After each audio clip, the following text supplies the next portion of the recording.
The applause can be a little louder than that, ladies and gentlemen, for our entertainment. Please give them a round of applause for their...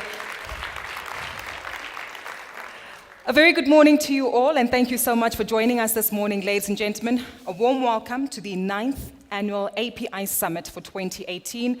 My name is Gugulethu Mfuphi, and I have the pleasure of being your MC for today. For many of you, as you continue to stream in, please feel free to grab a seat anywhere. The front row is always a welcome position for you to be located at.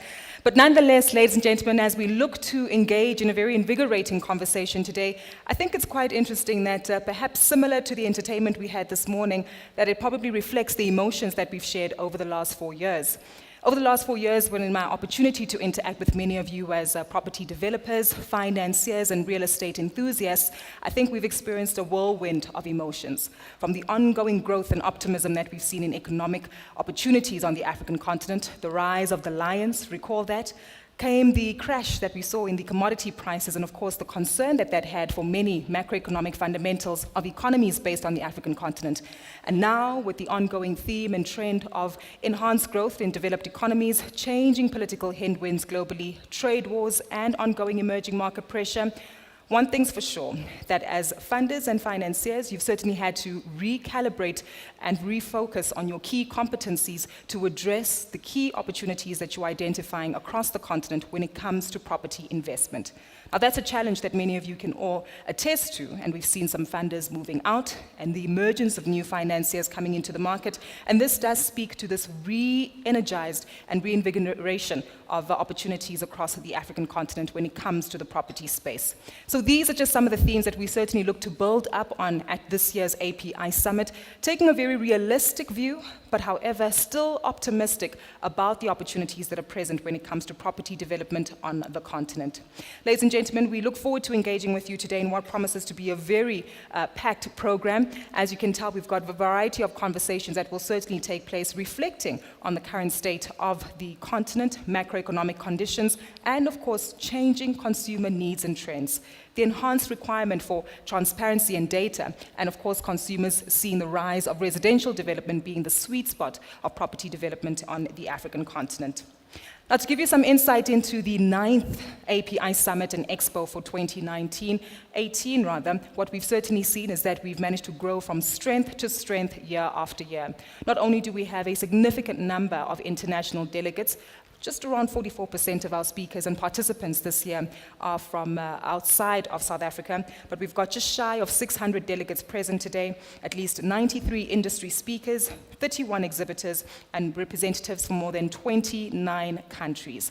So more than anything, if you have a keen interest and focus on the room, you are in the right space. With that said, ladies and gentlemen, we also do have a slight change to our program over the next 2 days. And what we've certainly done is provided you with conversations that speak to your needs and your requirements and your key areas of interest. This year, specifically, today, we'll have a Mauritius stream and forum in one of the breakaway sessions that we'll host. And that's really just to highlight some of the endeavors that this particular island nation has taken to enhance and see some growth within the property sector. Tomorrow, we'll also be hosting the IFC Edge Masterclass workshop. For those of you who are keen and interested to participate, please do be sure to register for this at the registration tables where you got your accreditation to attend today's conference. But with that said, our theme for this year is building a smarter future for African real estate. Smarter in terms of technology, smarter in terms of financing, and smarter in terms of addressing the needs of our end users. So join us this morning, ladies and gentlemen, as we continue to listen to a variety of industry speakers and will engage with them in conversations that will be held today. I'd like to do a quick litmus test. I see all of you very formal and ready, of course, to participate in the conversation, but I guess when we talk about the optimism and the rise of the African continent, it's certainly been very tumultuous, but confidence levels, glass half full, glass half empty, are we still in a confident position? For those of you who have your glass half full, by show of hands, levels of confidence? Nice to say that we've got a significant number of hands up in the room, which of course attests to the investment that you continue to make on the continent and your participation that we'll have here today. To run through some of the house rules and of course conversations that we can expect to be hosted, your morning tea, afternoon tea, as well as lunch will be served in the exhibition area. We will also be having a dinner later on this evening at the Bull Run restaurant that's down the road at the Protea Hotel, the Balalaika. However, if you aren't fit enough to walk all the way, we do have shuttles that have been provided for you. Please do speak to our commentators and rather our peers at the registration tables who will be able to assist you in making your way there. A reminder of today's program, ladies and gentlemen, that the details are available at the back of your delegate name badge, but of course you are also able to download our app, which we'll talk to in just a moment. Speaking of the breakaway sessions, there will be at least 3 rooms available. There will be a funding forum session taking place in room 1, sector forum session taking place in room 2, and the Mauritius forum sessions taking place in room 3. Not to forget that tomorrow will be an opportunity for you to continue networking and engaging, and that will certainly take place at the Grill House in Sandton. Coming to the app, ladies and gentlemen, this is a new addition to the API Summit for 2019. And this particular app, many of you might have received a cell phone link or SMS link to download this app. However, if you haven't received it just yet, we do encourage you to visit any of the app stores. And what you can do is essentially open up the app store, search for the application, API Events, download the app, click on the new user form or button at the bottom of the screen, fill in your details, and what's critical for you to access is to add the event code, API 2018. If you follow those details on screen, you will be able to download the app, and that will provide you with details, bios, and of course, an outline of today's conversation and program. Not forgetting, ladies and gentlemen, that we also welcome you to participate and share many of the updates on social media. So please do use the hashtag API Summit 18, API Summit 2018 in order for you to tweet and of course share our messaging across social media. A reminder for you to access connectivity across many of the devices that you have with you. The Wi-Fi name is API Summit. Password Smarter 2018. This will be available throughout the course of the day and open for you to make use of. We also strongly encourage you to make use of our exhibition center, of course. Walk around, speak to your colleagues, and network and engage once more. But of course, all of this would not be possible without the constant support, encouragement, and participation of our sponsors, ladies and gentlemen. Quite a few of them have come on board, so please be patient with me as I do acknowledge each of them in their capacity. Our platinum sponsor, Brow Group. Gold sponsors Standard Bank and Grit, Mauritius Forum sponsors Novaterra, Smart City of Mocha, Unicity, industry sponsors JLL, Profica, APSA, Africa Logistics Properties, Perigium Capital, Montresor Mauritius, and Rendeva, Development Innovation Forum sponsor IFC Edge, official airline sponsor Ethiopian Airlines, research partner Estate Intel, and industry partners iShack, African Union for Housing Finance, CESO Global, and Instant Property. Once more, on behalf of the API Summit, we'd like to acknowledge and thank our sponsors across the board for their continued support and participation in this particular conference. With that said, ladies and gentlemen, we're going to kick off with the official formalities of today by receiving our official welcoming address. And of course, from there, we'll get into the key conversations that we look to unpack regarding the next 2 days. Ladies and gentlemen, to give us our welcoming address, please warmly welcome on stage Mr. Malcolm Horn, who's the CEO of Broll Property Group, our platinum sponsor, to officially open up the API Summit for 2018.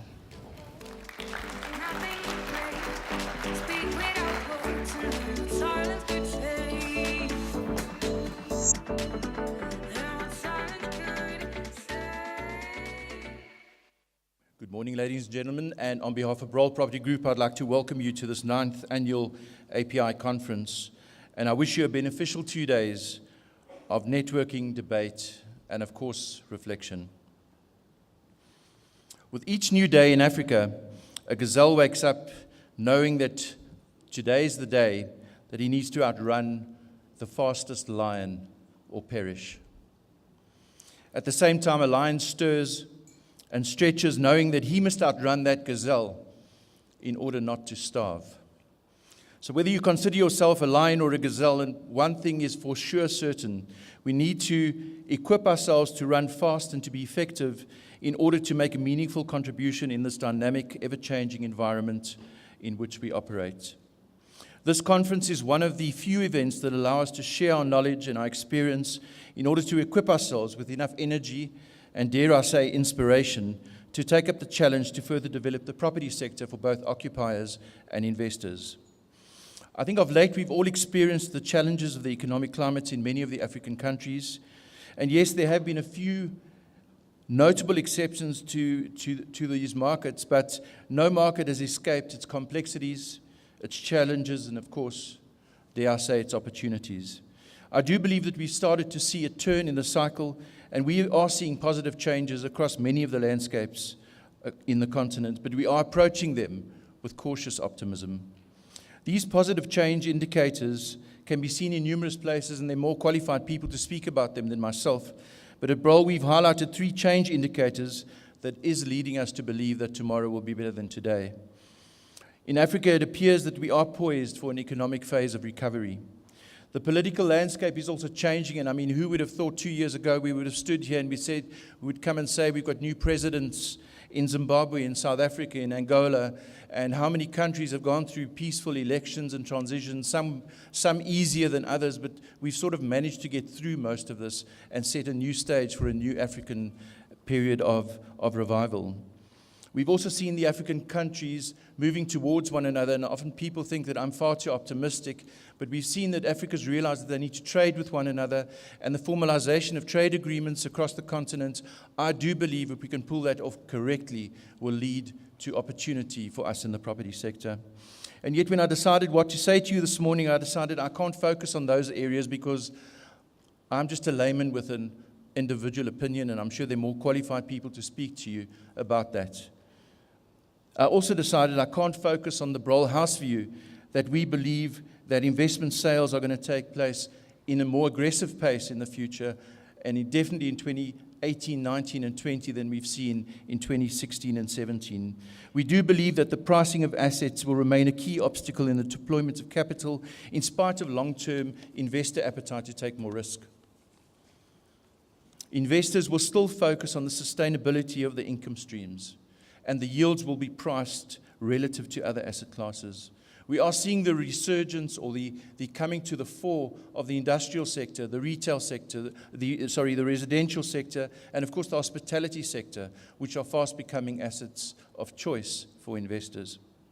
So instead of focusing on all of the above, I thought maybe I could just give you a little bit of an insight into an overview, not of our operations, but of our view of markets across 15 territories, out of the eyes of our 600 staff members operating outside the borders of South Africa. And after I've gone through our operations, I left them with a feeling that there is opportunity on the continent. I feel optimistic. although I do realize it's not going to be an easy ride ahead. The retail sector, if you look at our retail pipeline in the business, we have 51 projects covering 616,000 square meters of space. On the surface, it looks impressive, but once you start analyzing the detail of the projects, you find another story is being told.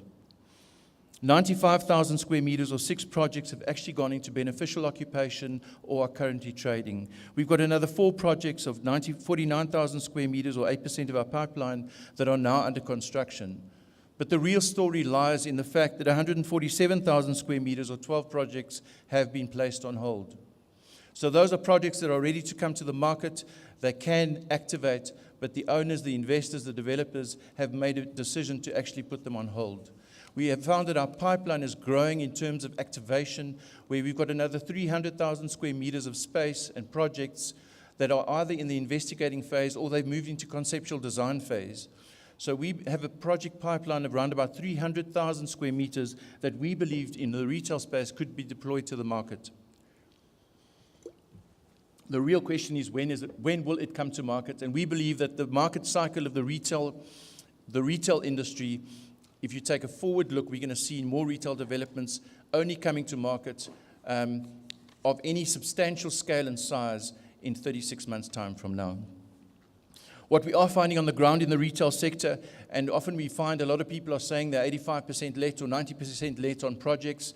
So we listen to these stories in the market, but what we do is we go and monitor what actually happens on the ground, what happens on the day of opening. And our trending that we're finding in the market is on an opening day of a shopping center, we're finding that only between 45 and 60% of the tenants are actually trading. After the commencement of the first year's trading, we are finding that 75% of the tenants are trading. We're finding that in retail developments over 15,000 square meters, the last 15 to 20% of the leasing is proving to be a challenge. There's still a lack of depth of retailers with capital to expand on the continent. We are seeing that older retail malls, so the malls that are more established and the proven track records, their vacancy rates or occupancy rates are sitting between 92 and 100%, and they are the preferred entry point for new retailers to enter into markets. Rental levels are still under pressure, but we believe that that's stabilizing, and we believe that we're going to see growth in that sector going forward. And we think we've definitely bottomed out in the retail cycle sector. There are 1 or 2 countries that we think will still bottom out a little bit more, but we are optimistic that the forward trajectory of the retail sector is better than the 3 years that we have had behind us.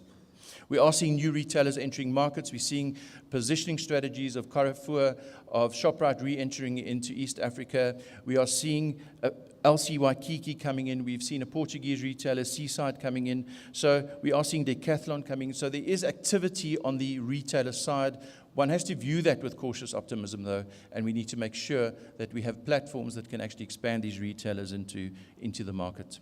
If you look at the commercial sector, and I will be brief on the commercial sector, and I'm leaving aside the political and economic conditions, but if we look at purely the condition of the retail sector and the disconnect between the quality of stock that investors are bringing to markets and the quality of demand from the occupier of space, that's the big divide that has to be covered and is being covered in many markets. We've seen in Accra, we've seen in Lagos, and I think we've seen in Nairobi that great strides have been made from the development side of the industry to bring quality assets to market. And we've seen that the vacancy levels in these areas have actually increased. We're also seeing that office developments are opening between 40 and 50% let, and it's taking between 2 to 3 years normally to fill a new office development that has come to market. These pioneer developers have understood the need and requirements of sophisticated users of a space and taken the opportunity to position their products for these users. But we are seeing that this trend has not followed through to secondary markets, and we do think there could be an opportunity in some of the secondary cities for this kind of activity to happen.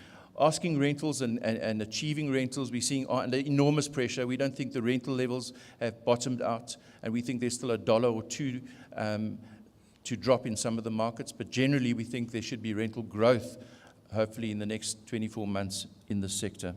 Nairobi is an interesting market where we've seen a lot of developments coming to market, a lot of private developers putting 30-story blocks into the market. But the problem that we have with some of the developments coming to market is the quality of the product, the fact that they don't understand the occupier needs. We are seeing the wrong floor plates coming to market, the grid sizes.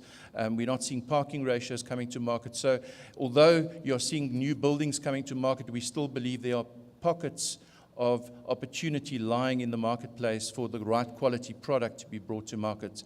Nairobi is an interesting market where there's a 25% vacancy rate at the moment, and there is anticipated to be at least another 200,000 square meters of quality office space coming to market over the next 3 years or so. So we think that the vacancy rate in Nairobi is going to escalate.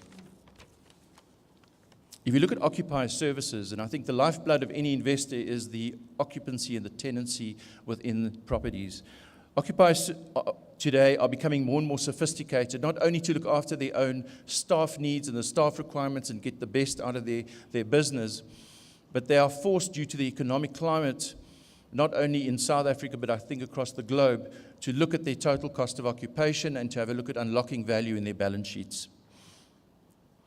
This is emphasized by the fact that I think that in Africa, it's often seen by them as a high-risk, low-revenue market when you convert the revenue and profits back to dollars in their home territories. And this puts more pressure on the cost of occupation and on the value of real estate. Many of these companies seek professional advice, and we see in our own business, our occupier services business is now taking up 30% of our business, and we believe it's going to ramp up even further.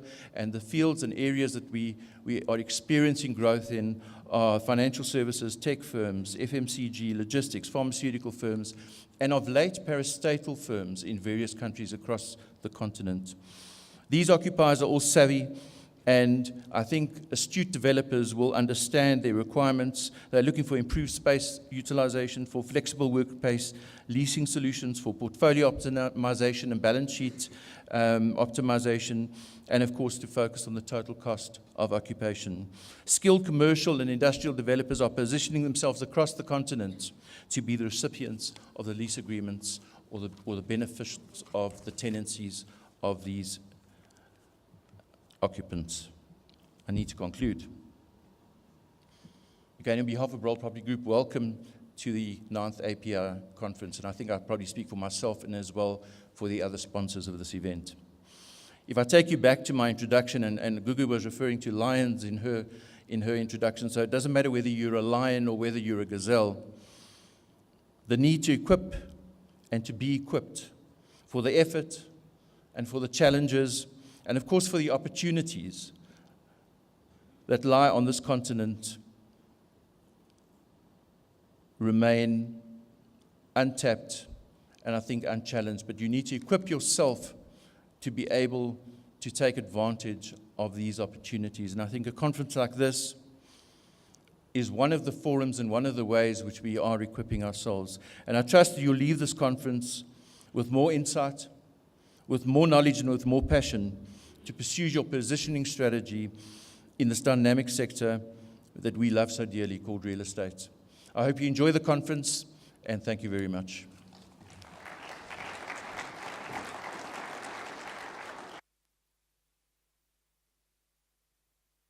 The introductory notes, and of course welcoming us all this morning. And I guess to pick up on what he's identified, of course, regarding the political themes and trends and the changing dynamics that we've seen across the African continent, how do we ensure that we continue to survive as lions or gazelles when the environment is not the same? And that leads us to our first speaker for the day, ladies and gentlemen, who will speak to us under the theme of Africa 3.0, the emerging post-crisis African economy. Can Africa deliver on smarter and more inclusive growth? Now, he's been a speaker previously at this conference and has provided us with key insights into understanding the dynamics of whether it's opportunities in Southern Africa, East versus West, and of course if there are new and other opportunities that we really need to tap into. But not getting lost in the noise, but of course getting down to the nuts and bolts of operations on the ground and what they mean for your investment and businesses. Ladies and gentlemen, please warmly welcome on stage to give us our first presentation for today, Dr. Martin Davies, who's Partner and Managing Director of Emerging Markets and Africa at Deloitte.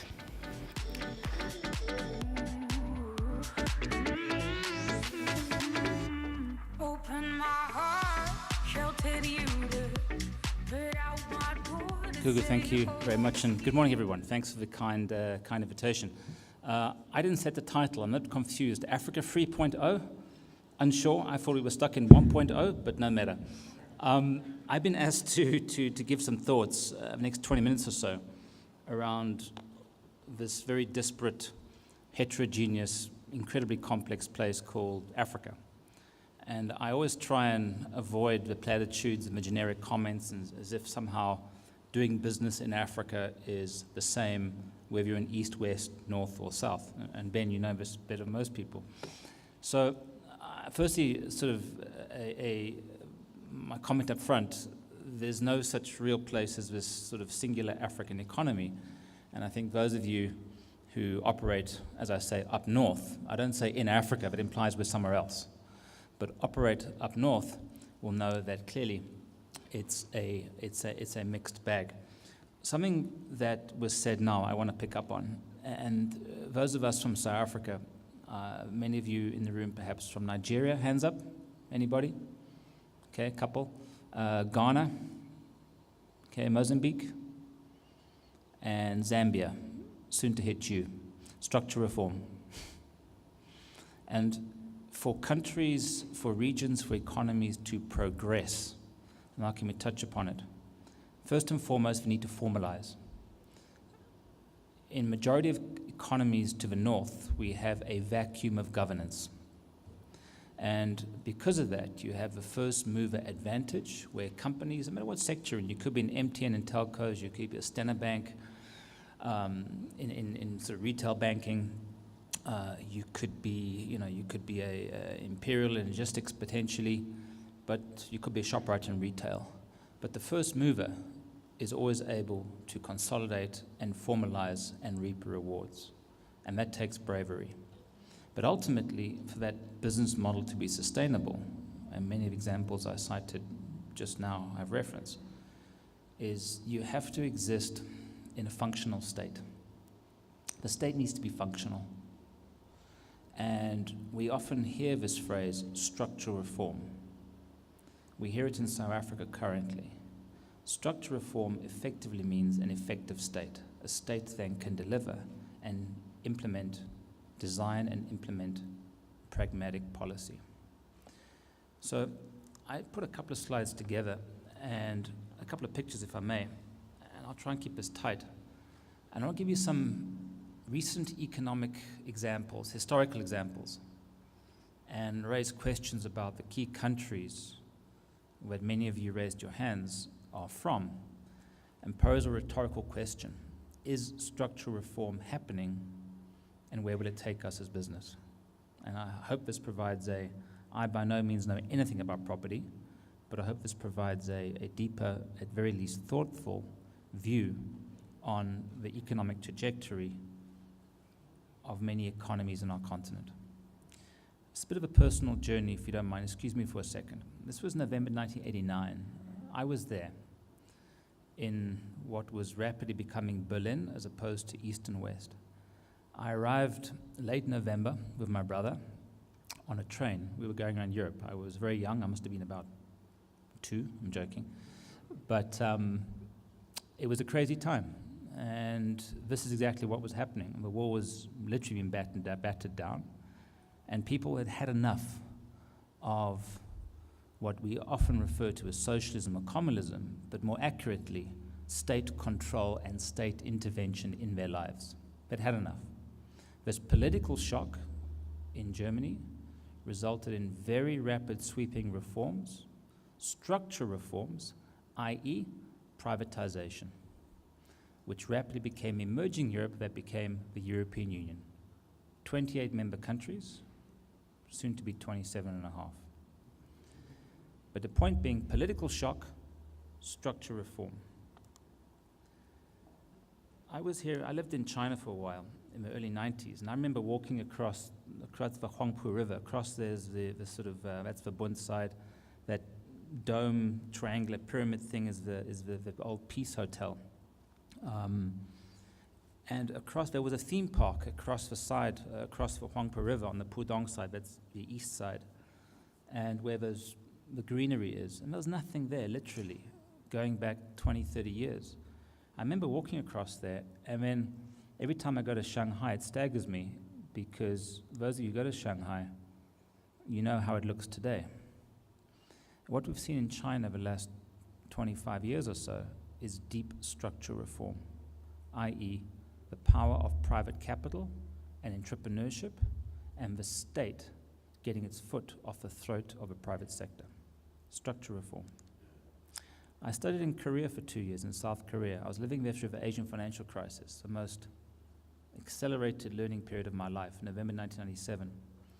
Believe me, those of you who are living in countries that are near the precipice, i.e. fiscal cliff, Ghana, you know what I'm talking about, Mozambique, you've recently experienced it, South Africa, we're nervous, and Zambia, it's coming very soon.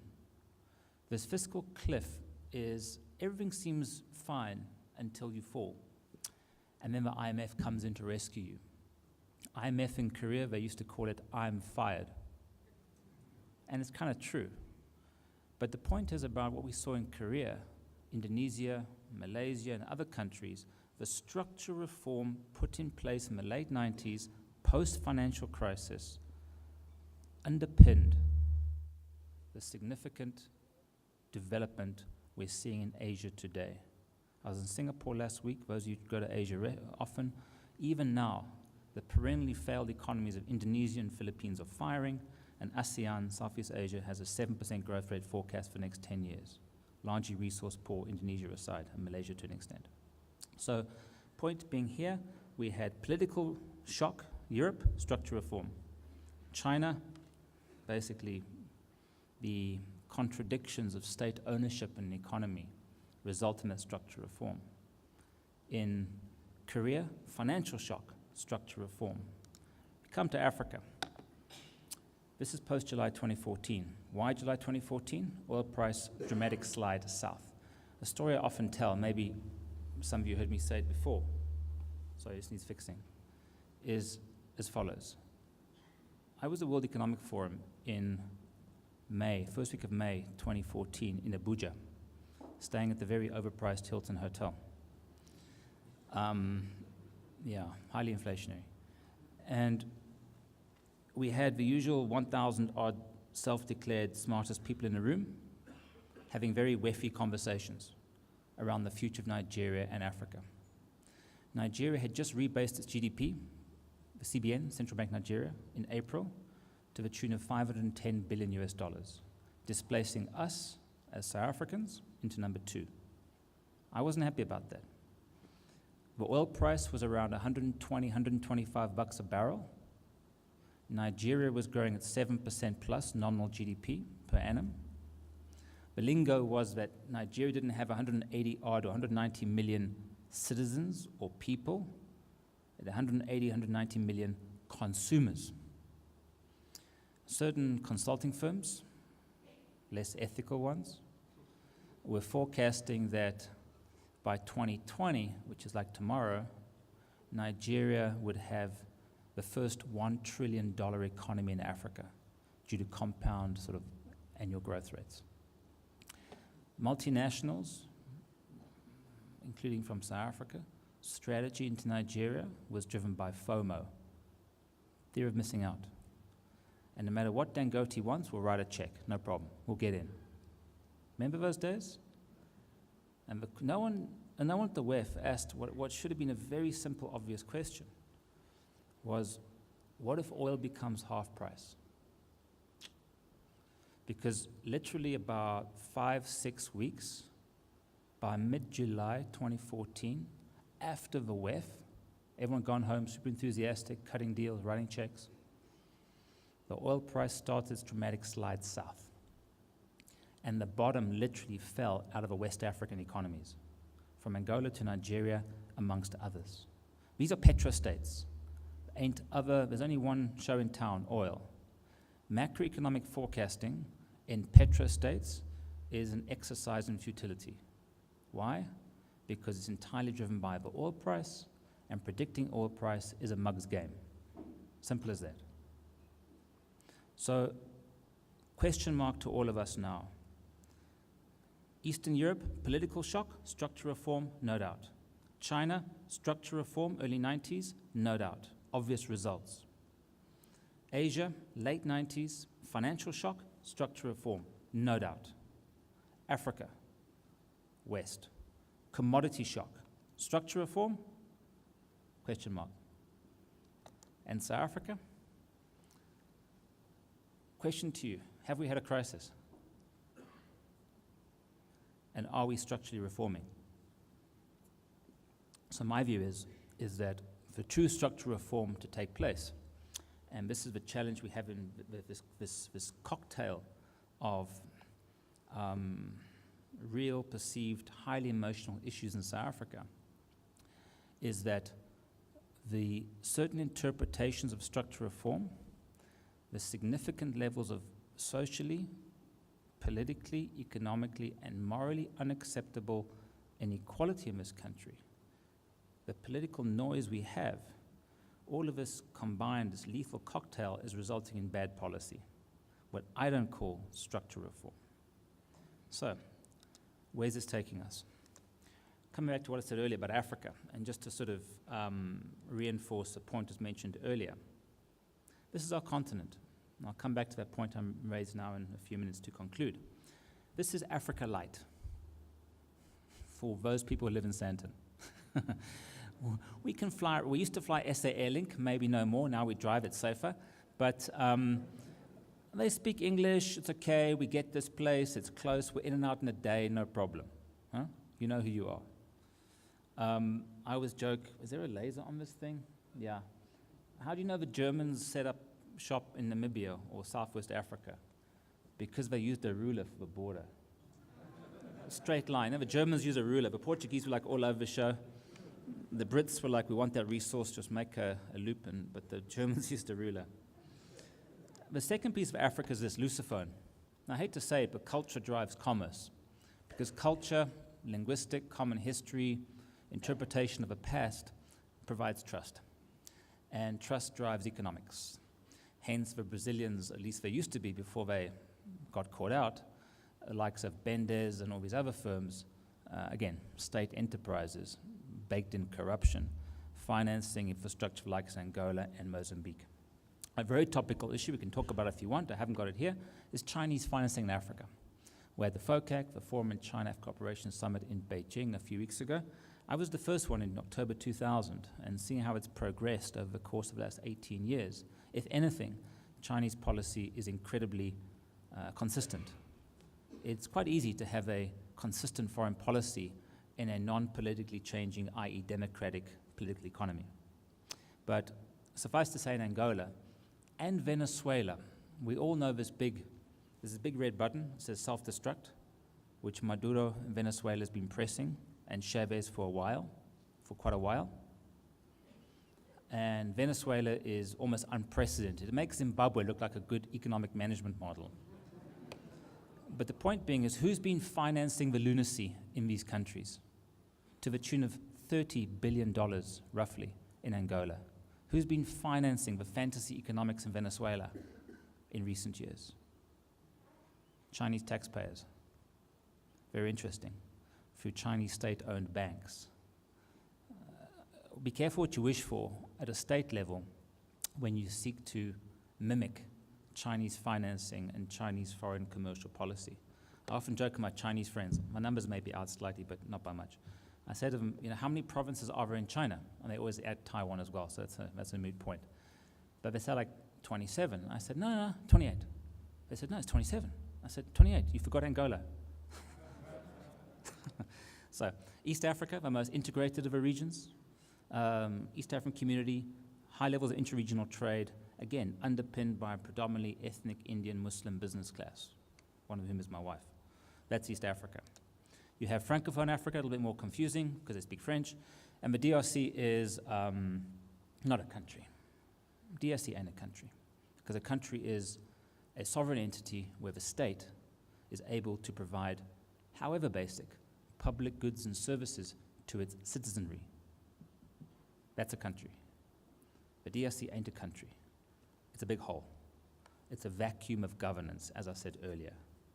You have Kabila, who's recently overstayed his welcome, if he ever had one, is not so much the president of the DRC as he is the mayor of Kinshasa.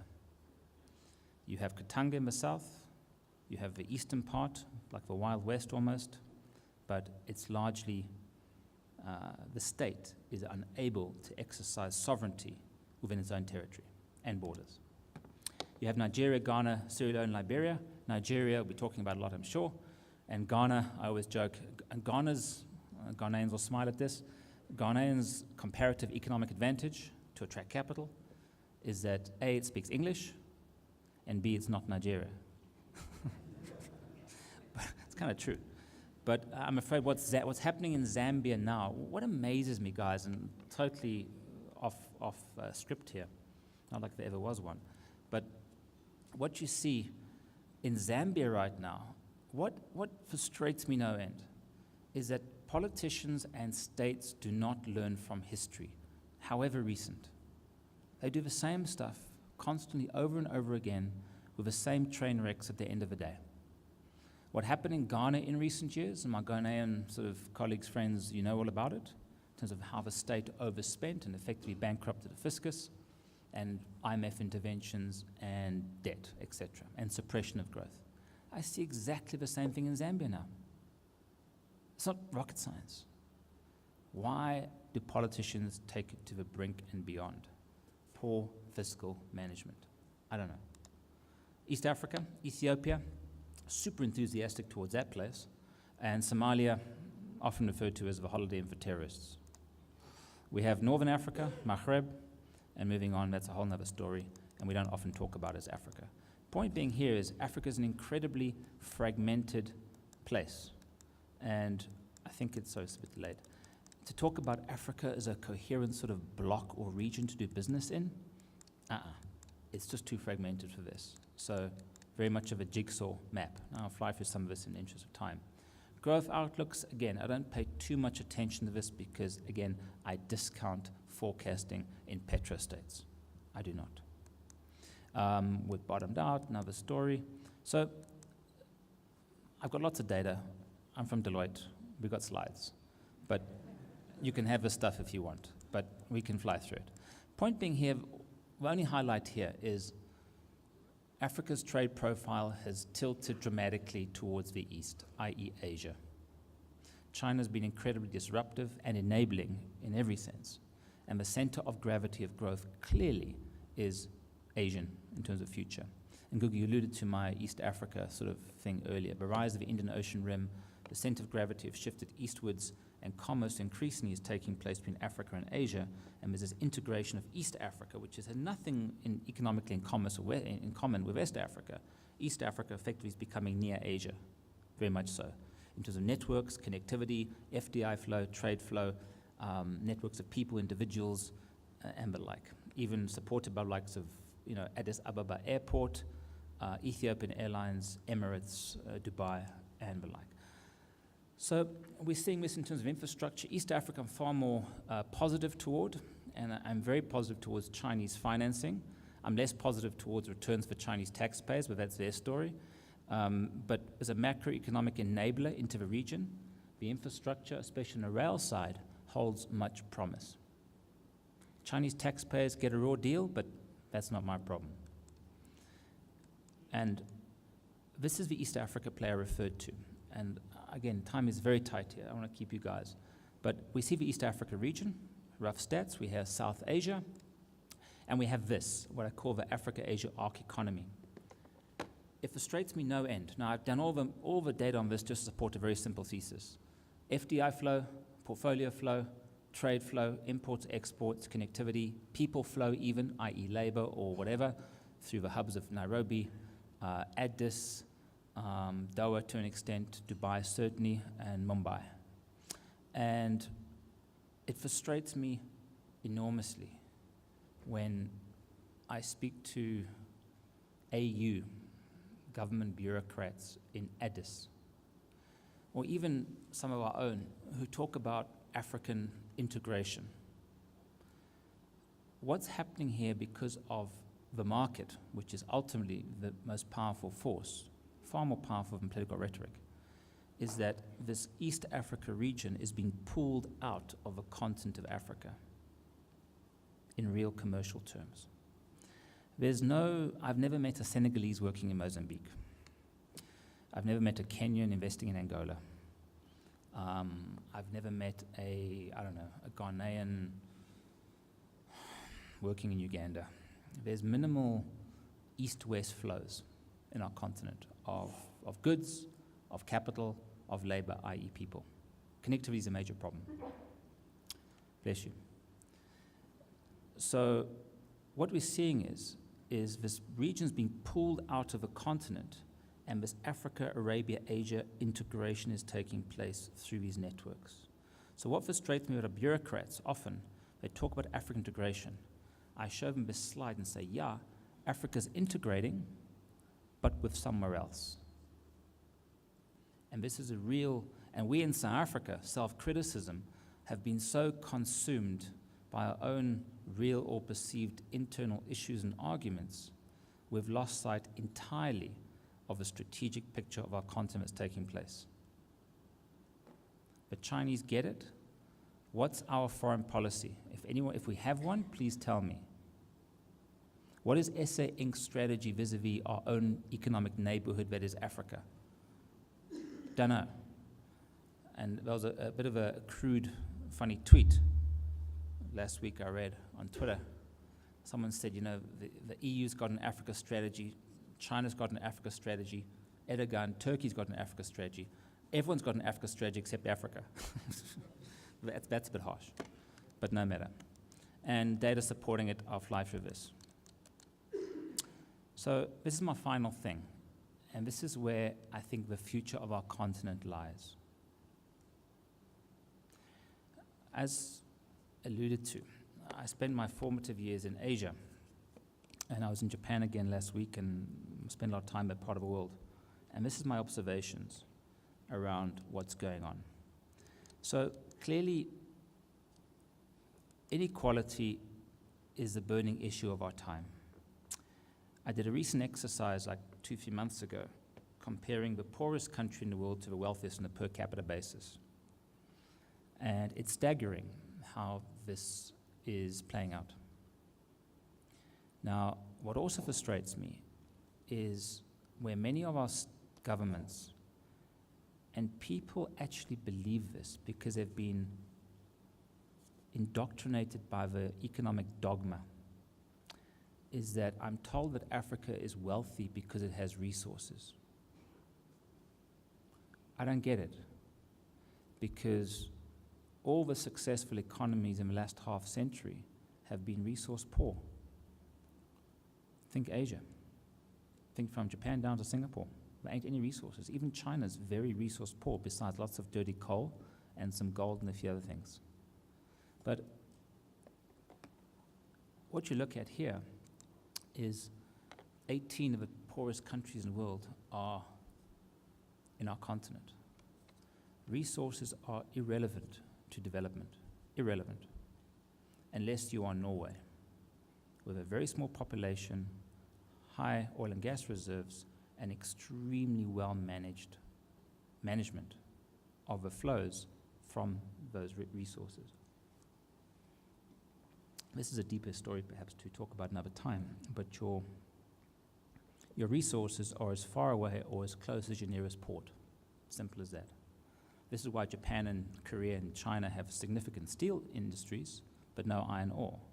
Australia has significant amounts of iron ore, but no manufacturing. And those of you who know Australia know that Australia is a quarry, a farm, and a hotel, nothing else. It ain't a factory, that's for sure. It's true. It ain't a factory. There's zero comparative advantage from resources whatsoever. We have this unique word in South Africa called beneficiation. It doesn't mean anything. No one else uses it. I say beneficiation Europe, they look at me like, what's that? Never heard of it. It's irrelevant to development. Look at East Africa, look at Congo. That's my argument. So, where I'm going with this is as follows. You want to just press the button, please? This thing's not working now. Okay, cool. And again? Cool. So I did a quick exercise looking at sort of countries of MVA, high manufacturing value add, random countries, and Gini coefficient. High Gini is really bad. High Gini coefficient, inequality, measure of. Low Gini is good. Happy places, equal societies. That's nice. On the left, countries random from China to Austria, high manufacturing, low inequality. High inequality countries on the right, minimal manufacturing, extremely high inequality. Why is this? Simple. There's no sector like manufacturing that embeds IP, creates employment, i.e. 12 checks a year, maybe 13 if you're lucky, and diffuses wealth, trickle down, I truly believe in it, trickle down economics into an economy like manufacturing. And ultimately, manufacturing results in a labor class which pays tax, which expects public goods and services to be rendered by the state. This simple thesis underpinned development in Western Europe post circa 1850s odd industrial revolution, and it underpinned development in Japan post, even before World War II, and certainly has underpinned development in China since the early 1980s, and Asia. Manufacturing results in a working class which forces accountability of the state in a society. It's very difficult to get democratic progression in a non-manufacturing economy, i.e. a resource-driven one. Same data, so pretty about that. It's missing all the countries. But guess who the red circled one is? South Africa. It's nice to be in the top left. Those are the countries I listed earlier. South Africa I don't know why this isn't working. South Africa is an outlier in terms of high inequality, high Gini. And this is resulting in bad policy. It's a very, very sensitive topic for many, I suspect.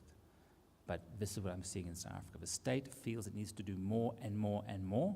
We call it in South Africa developmental state, when in effect the state often needs to do less and less and less. Maybe it's an ideological thing. To conclude, the last slide, I mentioned I'm very pro-Ethiopia. Another country I'm super supportive of is Rwanda. Non-political judgment. Kagame is trying to do a Lee Kuan Yew, Asian style. Political continuity, policy consistency, high state KPIs, zero corruption, and a state that gets things done and is incredibly pro-business. That sums it up. And people often say to me, Kagame's a bad guy, he's a dictator, blah, blah, blah. That's maybe true. And he certainly, let me put this in legal terms, he applies the law extraterritorially at times. But take out whatever money you have in your pockets, guys. Take out a banknote. I'm pretty confident in saying that on that banknote, there'll be two pictures, especially from Africa. You'll have a dead politician and an animal on it. If it's Mandela, it's great, okay, but nobody else. It's great. Those are the two things you see. What kind of a dictator puts kids using laptops on his banknotes and not a picture of himself? Anyone from Rwanda here? There you go. Am I right? Good. There you go. So this, for me, and I'm taking a big stab in the dark here, is the best lead indicator of the future of a country, despite the significant challenges the country faces. Challenges from its recent past, which are unprecedented. Post-1945, and unprecedented in terms of challenges it faces by its landlocked position surrounded by failed states. So can Rwanda do a /Singapore, Switzerland? And concluding, Gugu, on comparative advantage. What does Switzerland have? 8 million people and a couple of cows. But it's the wealthiest country in the world. Resources don't matter. Just some thoughts. Thank you.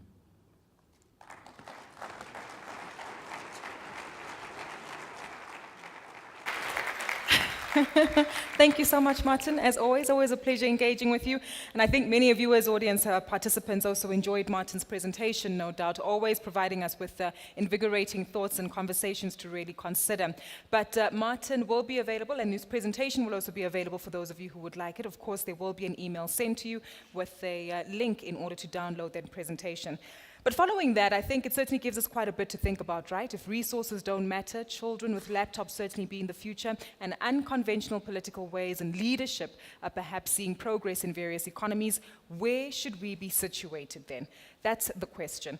And that's what we'll pick up in our following presentation, ladies and gentlemen, as we try to unpack urban Africa. How do we revitalize African cities, developments, and investments going forward?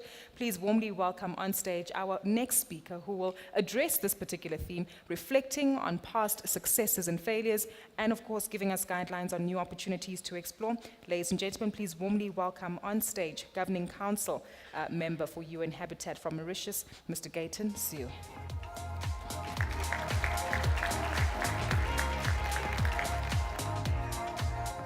Well, good morning. Yes, it's funny. It's the second time I'm speaking in the same conference as Dr. Martin. In Japan, Tokyo, they think I'm one of them.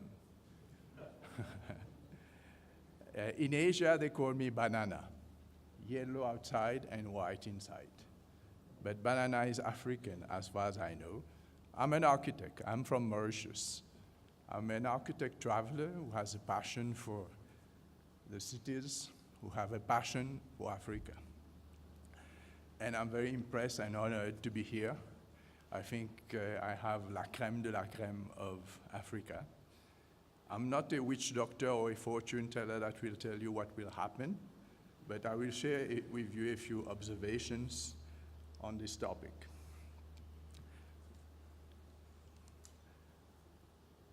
Africa. Africa, like Dr. Martin said, is very complex. Two things we notice. The scale, for people who don't know the continent, the scale. We managed to put China, India, Japan, somewhere there, the States, and a big chunk of Europe, all fit in. The diversity. Some people go to Africa from when they are non-African as if they're going to a country. It's 54 countries, 2,000 languages, just to give you an idea of its diversity. And, of course, it's a land of challenges. You know all of them. Two challenges I would like to say a few words on. Land. When we say to you land ownership in Côte d'Ivoire, 96% is still unregistered. Gives you a little hint of what will be the problems in property. In Madagascar, when you do have finally bought the piece of land and you have your title deed in hand, they say maybe you need to buy it a second time or a third time. And it's not finished. And land again, land grabbing. There are huge multinationals, like no other continent except maybe in Latin America, where territories are privately owned by multinational or large companies with their own laws, their own rules, and of a territory scale larger than some European states, Hungary or Estonia, for example. And then, second is doing business. Quite a challenge. Doing business in Africa, I don't think the World Bank Index, no one is, maybe a few countries are in the top 50. And doing business is like the bureaucracy of the colonial days have been frozen somewhere there, especially in the French-speaking countries. And infrastructure, Dr. Martin spoke about that. Infrastructure, when you look at it, the main infrastructure is 50 years old, dating from colonial days, overstretched, not maintained, and communicating only from hinterland to the coast, like rivers draining the resources to home. And where's home? Back to Mother England, Mother France, or Mother Portugal. That's how they are organized, not communicating and bringing trade between the countries themselves. And this is sort of changing with the mobilities. It's a connected and disconnected world at the same time. These 5 mobilities, you all know them, the first 2, people and trade, and goods, I mean, have always existed since the beginning of time. But now trade is sort of moving to create cities and to create urban corridors to facilitate this trade. And this is being accelerated by the 3 other mobilities. IT is facilitating services which didn't exist before, and ideas, information, knowledge, all is flowing much more easier than before. We are connected without being connected. And capital, you are here in this business, capital is moving in a way that without moving people. And I think it's one of the continents where this is happening a lot. We will talk more about that. But one number, and I wonder if someone is looking at these numbers to channel that as investment for the continent. One number, $21 billion every year is the remittance, that is money sent by the diaspora outside Africa, the emigrants that they send back home. This amount exceeds the total amount of international foreign aid to Africa. And this money goes straight to families, but is not sort of channeled into investment in the continent. 6 of the biggest cities in the world will be in Africa very soon. Cairo, Kinshasa, Lagos, Nairobi, approaching 20 to 25 million. To give you a matter of scale, Tokyo or Mexico are like 30 plus million. And between the cities, trade, which I mentioned to you earlier, are creating urban corridors from Brazzaville, from Abidjan to Brazzaville, Brazzaville to Luanda. All are being connected, and the rural population flocking along these corridors to do trade. Landlocked countries. If you take now the Trans-Kalahari Express, highway or express, from Maputo going through landlocked Botswana, going to Walvis Bay on the other side, connecting Indian Ocean to the Atlantic Ocean. And landlocked Lobatse is becoming a transmodal logistic retail, which was not existing before. In Djibouti, Dr. Martin spoke about the Francophone countries. He missed one on the East Coast, is Djibouti. Djibouti is a small state, French colony before, at the entrance of the Red Sea. No resources, but 4 ports now. 4 ports, and it's the closest port to Asia and China. China is developing 4 ports there, one dedicated to e-commerce. And they have built a railway linking Djibouti to landlocked Ethiopia behind, 110 million people. 850 kilometers of railway. No passengers, but every day 200 to 300 containers of goods going 2 ways. And the idea is not to stop there. The idea, the ambition, is to go 10 times the 850 kilometers. That is 8,500 kilometers to Dakar on the Atlantic Ocean, Trans-Sahara.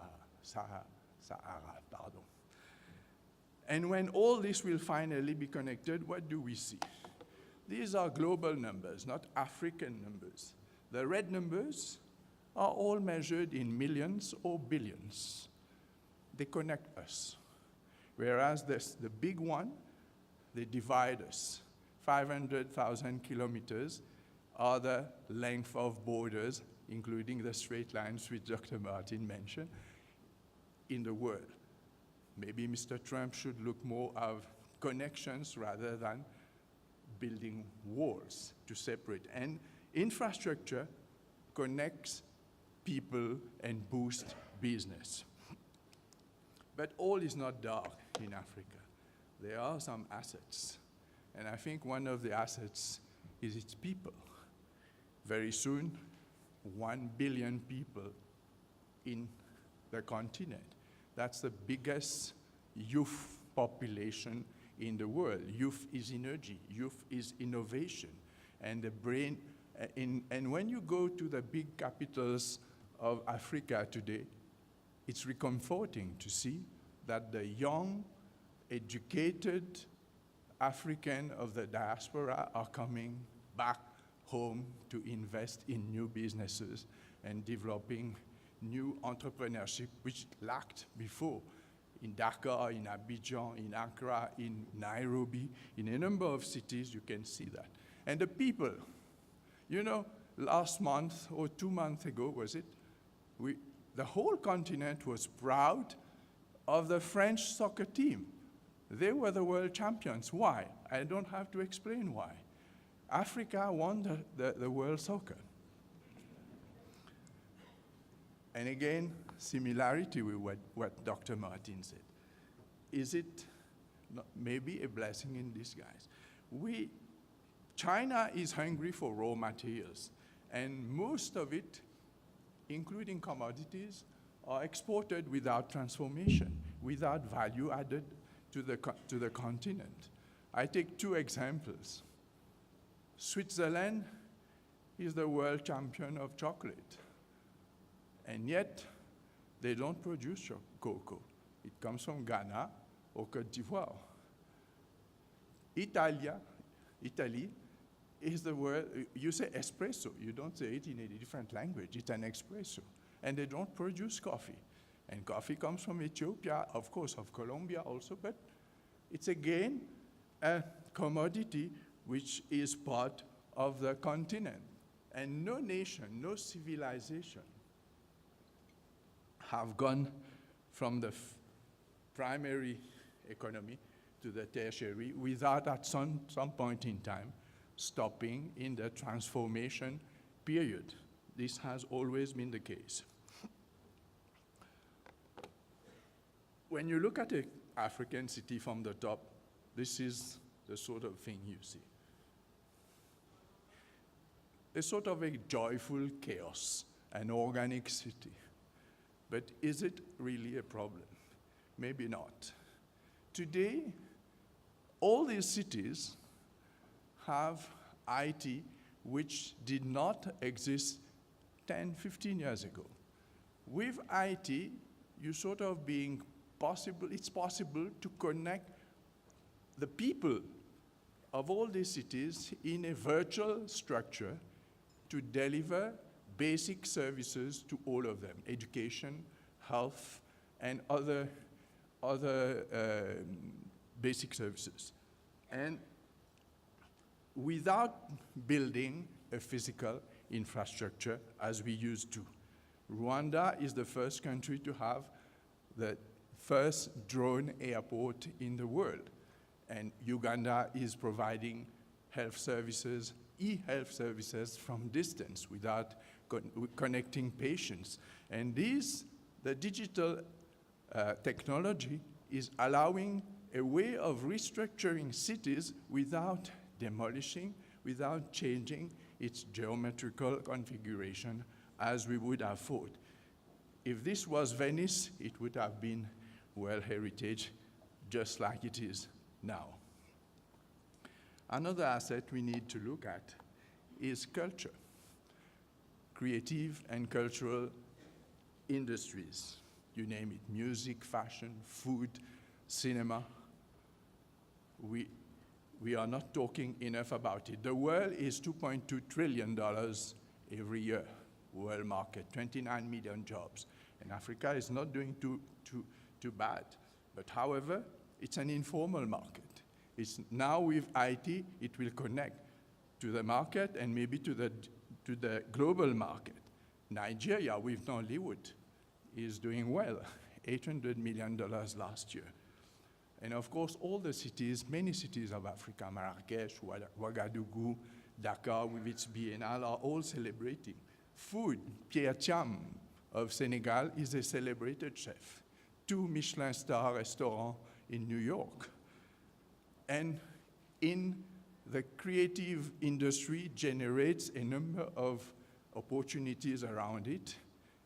Food business, for example, in Nairobi has doubled in the past 10 years, from $850 million to $1,500 million.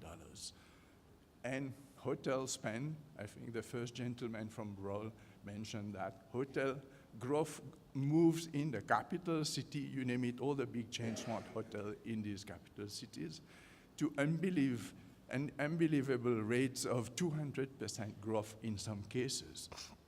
And Africa is being celebrated everywhere.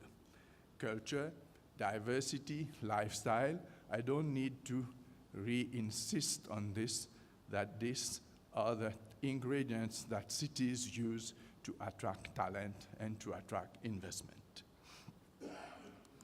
And this is also New Africa, China, we call it. Did you know that 110 of the 200 countries of the world are in the tropical climate zone? And this will represent half of the world population in the years to come. All the technology till now that are related with climate are designed for the global north and not for the tropical climate. The potential of infrastructure, energy, waste management, mobility, food, and everything connected with this climate is huge and untapped. And Africa, most of its countries are in this zone, and many of the emerging countries, also Brazil, Indonesia, and Southeast Asia, are all part of this. The potential is enormous.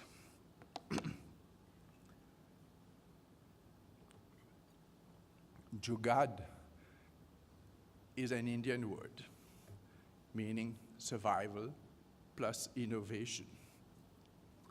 And in Europe, when you need something, you go on Amazon and you order it. In Africa, when you need something, you invent it. This is how they do it.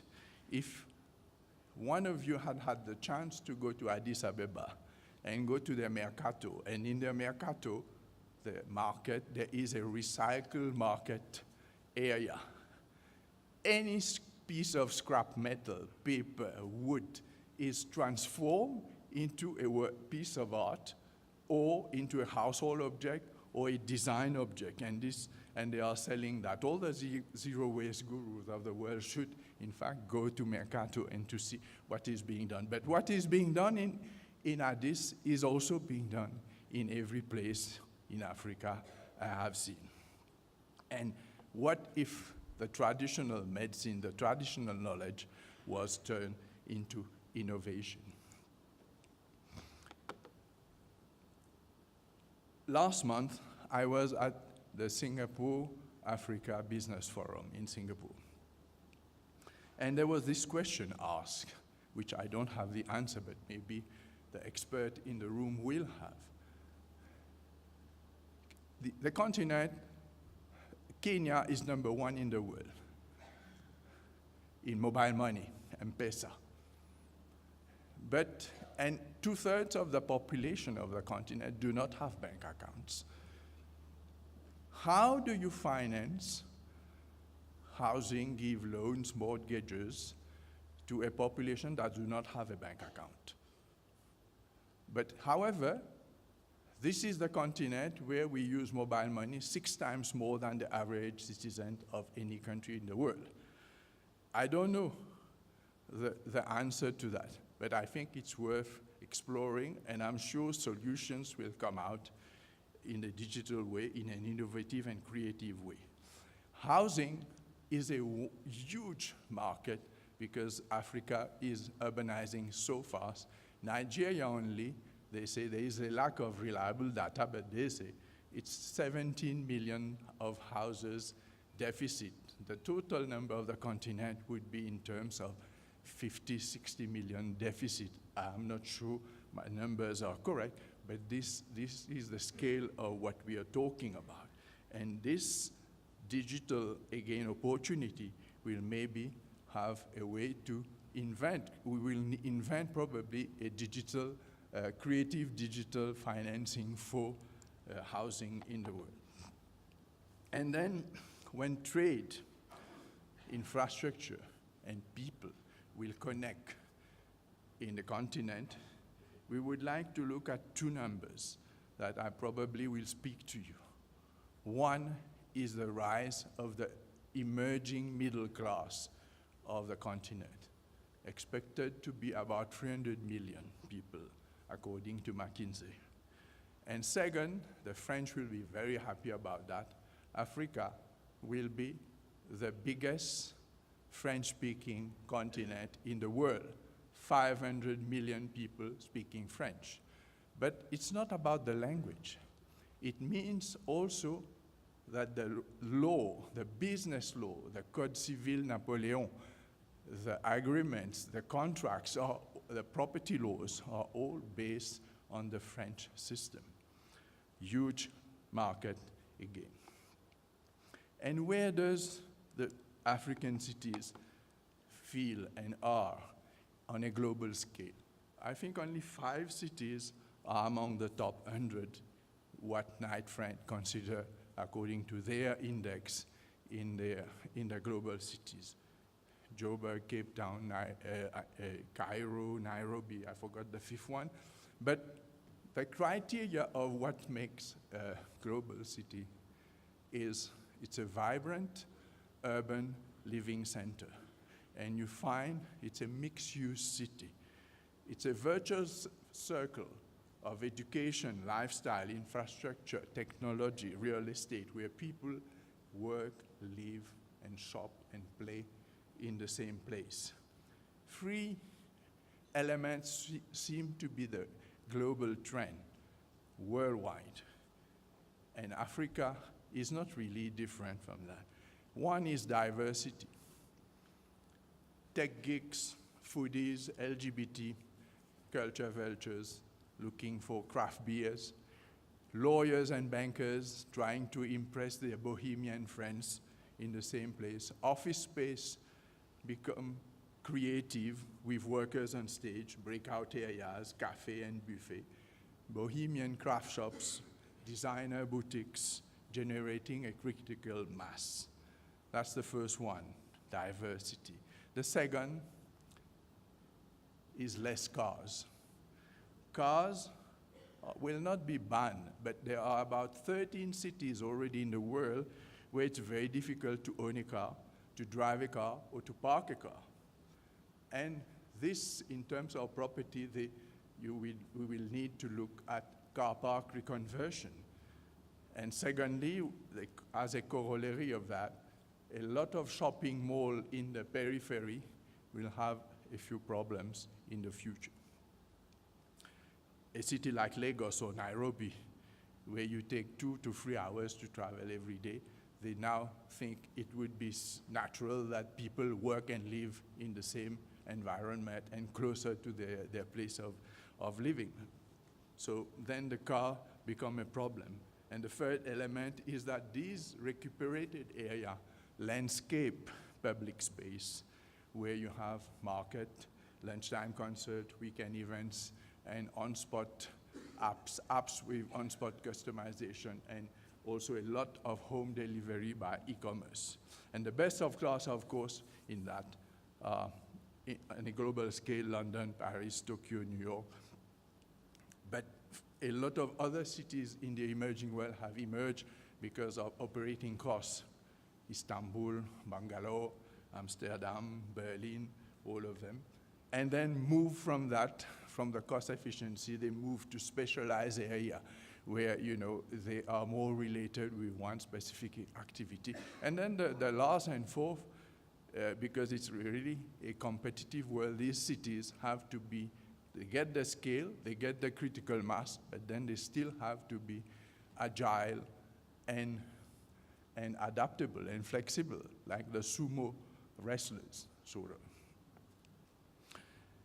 And this will, I will conclude on that. The best in class in this, when you plan in the future, you try to balance the big trends and the risk of a future downturn.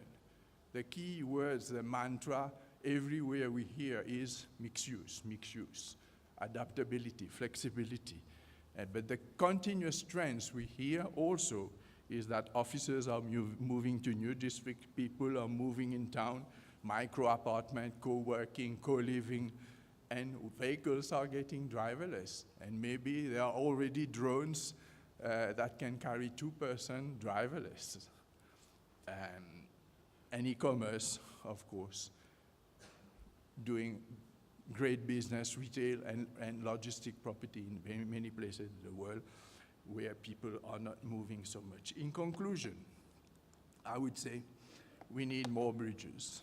We need more connections. These will boost the economy and the well-being. And IT will help us to leapfrog and to find new solutions. The trends will be global, but the transition will be African. The solutions will be African. And cities are not a problem. Cities are, in fact, a wealth of opportunities, and Africa is a great place for that. Thank you.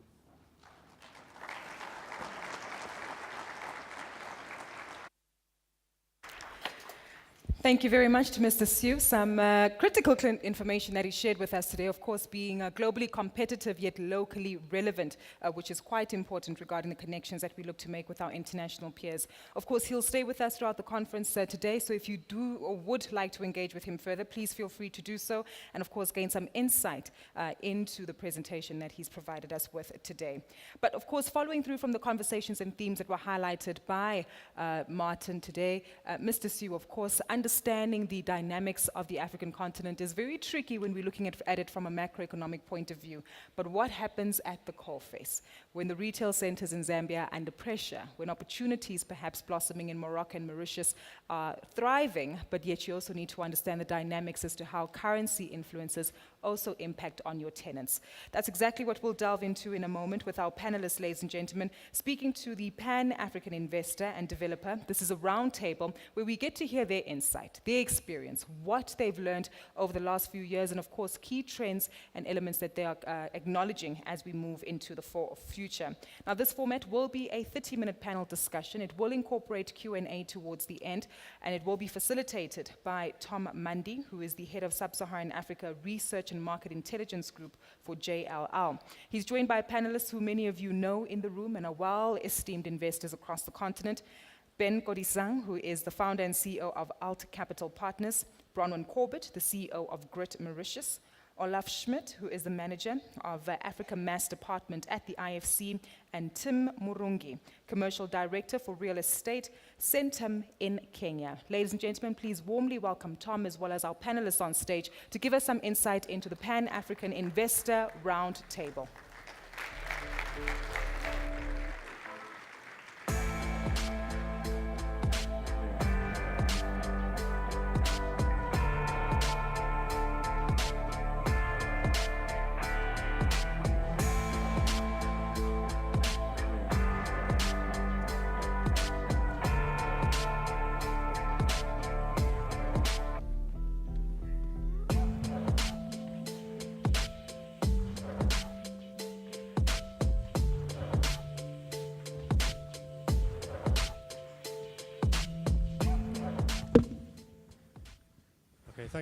Thanks, everyone. That does work? Okay. You'll be pleased to hear I don't have a presentation because I think the comments from our panelists will be much more interesting than any presentation I can provide. But I think to start, we've got 45 minutes or so we've got a decent amount of time to get into some detail with our panelists. I know that they're well known to, I would assume, almost everyone in the room, and I'm not going to go through their biographies to introduce them. At their request, I might add, because if you go into the back of this brochure, you can see their employment histories if you're so interested. But I think it is quite helpful just to have a little one-liner on everyone, just so we know who we're dealing with and where we're coming from. So maybe let's start. Oh no, let's start from this side. Yeah, start from the. So we've got Ben Kodesang from ALT, which I'm reliably informed stands for Alternatives, not ALT. So ALT recently launched about 6 months ago, a Pan-African investment fund focused on real assets, with a strong infrastructure pipeline being built up, and definitely I think one to watch over the next 6 months or so. I think we should start seeing some real some big headlines coming out from these guys. Bronwyn Corbett from Grit, I'm sure well known to everyone here. Successful London listing recently, has been in the headlines. That's a landmark achievement for a Pan-African, Sub-Saharan African, and actually North Africa too, real estate fund. Olaf Schmidt from the IFC. Obviously, anything to do with Africa, anything to do with getting a development off the ground, anything to do with those early stages, it involves the IFC. And they have their fingers in lots of pies across the region. So that's Olaf.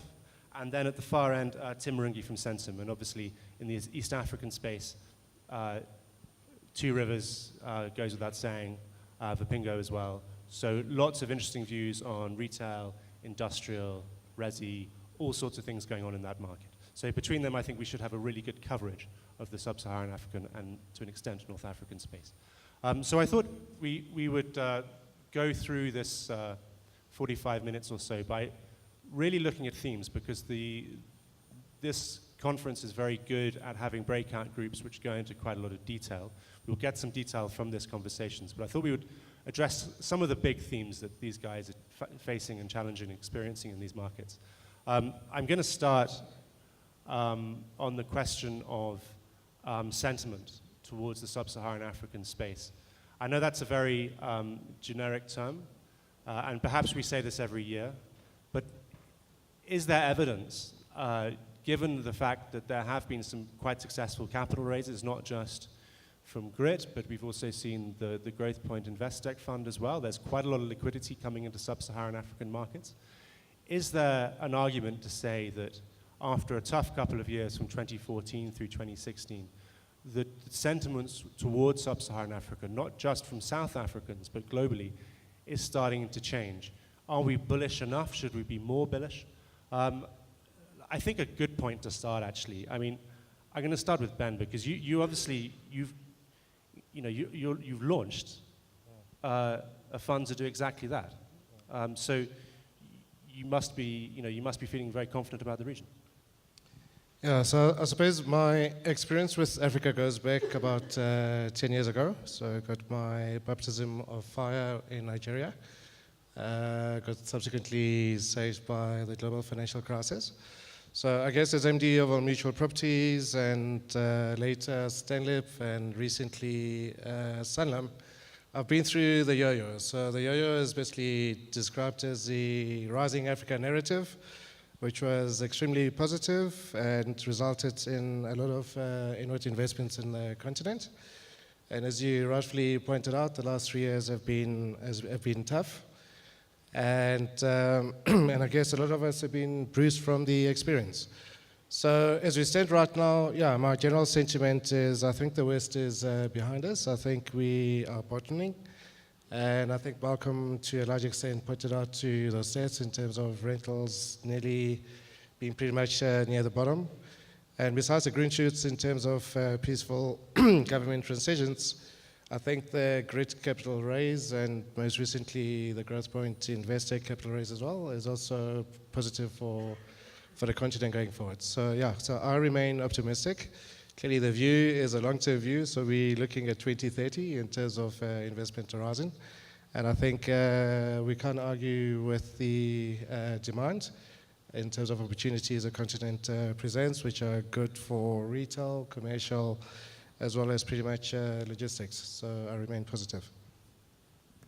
Well, that's a nice lead in to Bronwyn on your recent listing in London. Congratulations on doing that. We talked a little bit before this about the sort of capital that's coming into this and what got this away. So clearly, if we make the case that perhaps sentiment is turning a little bit more bullish, but there needs to be a little bit more than that. I mean, it's a very ephemeral term to say that we're feeling a bit more bullish. I mean, let's look in a little bit more detail into that capital raise. What do you think it is that got the story away? Thanks, Tom. So, I mean, my term that I can't really use anymore, life after listing, because that's now done. But the reality is, it's always a difficult one to say if things are now bullish or not, because we've been doing this now for 5 years. And we sort of go through these sentiments, remembering that we are operational across 7 countries in Africa.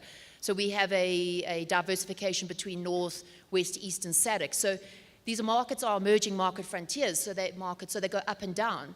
The reality is, for us, is that we've had to build an investment case that has had to speak to a certain pool of capital and a certain pool of investors. And a lot of us in this room speak to different types of investors, but ultimately, at the end of the day, people have a thought in their mind or an understanding around what is Africa. And it's often tainted with the same brush. So I started the roadshow in October last year around a market sounding through the UK. And one of the big aspects was really just sort of educating investors, institutional investors, that Africa is not one continent. And I think every year I say the same thing. And hopefully people will one day listen to me.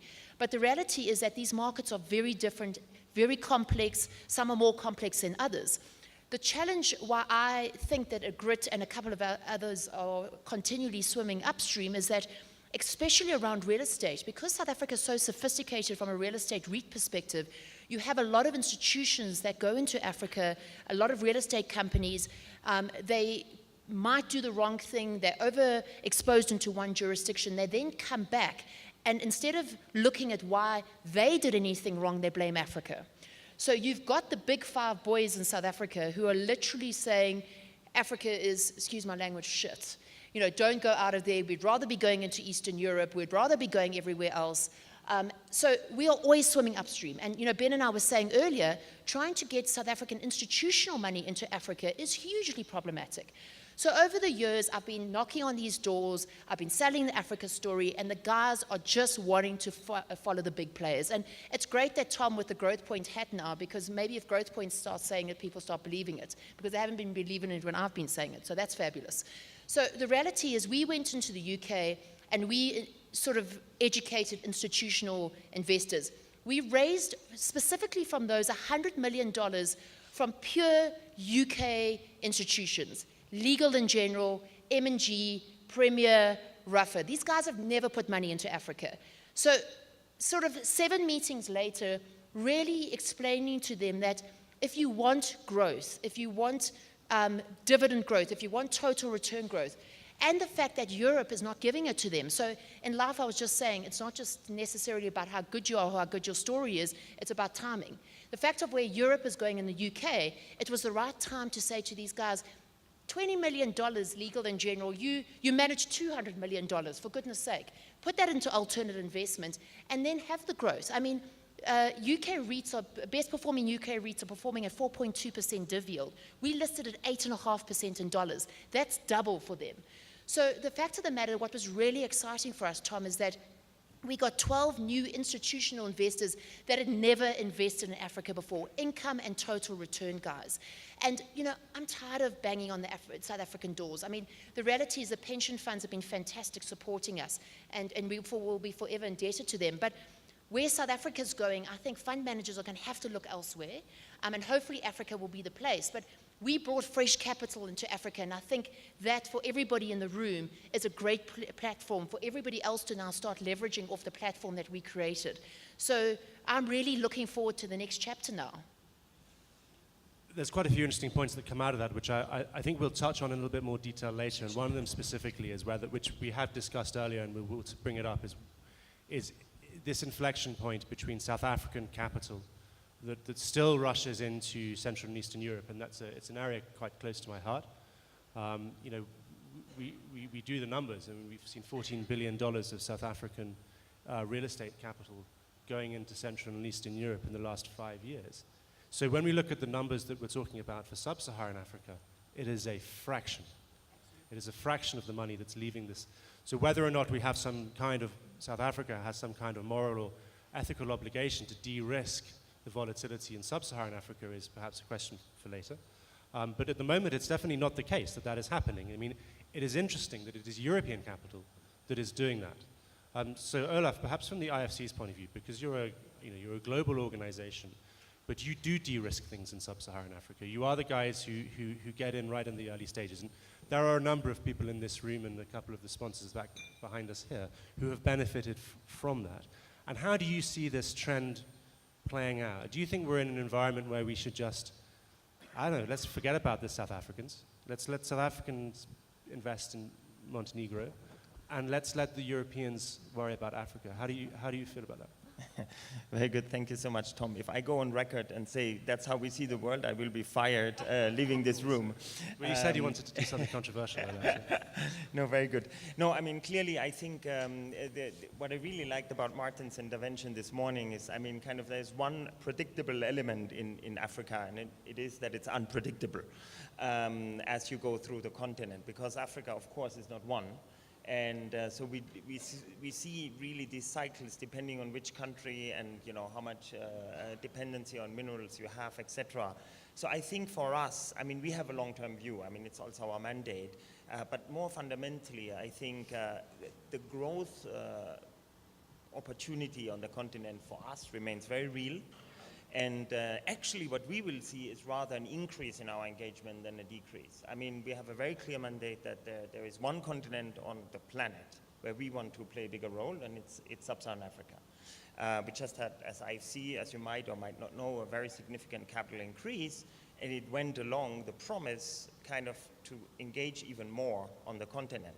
Now, of course, that's not always easy, particularly on the real estate side. I mean, just to give perhaps a big number, we as IFC do roughly 23 billion as a portfolio that we have globally, and we do $500 million today in the real estate sector here in Sub-Saharan Africa, something we want to grow.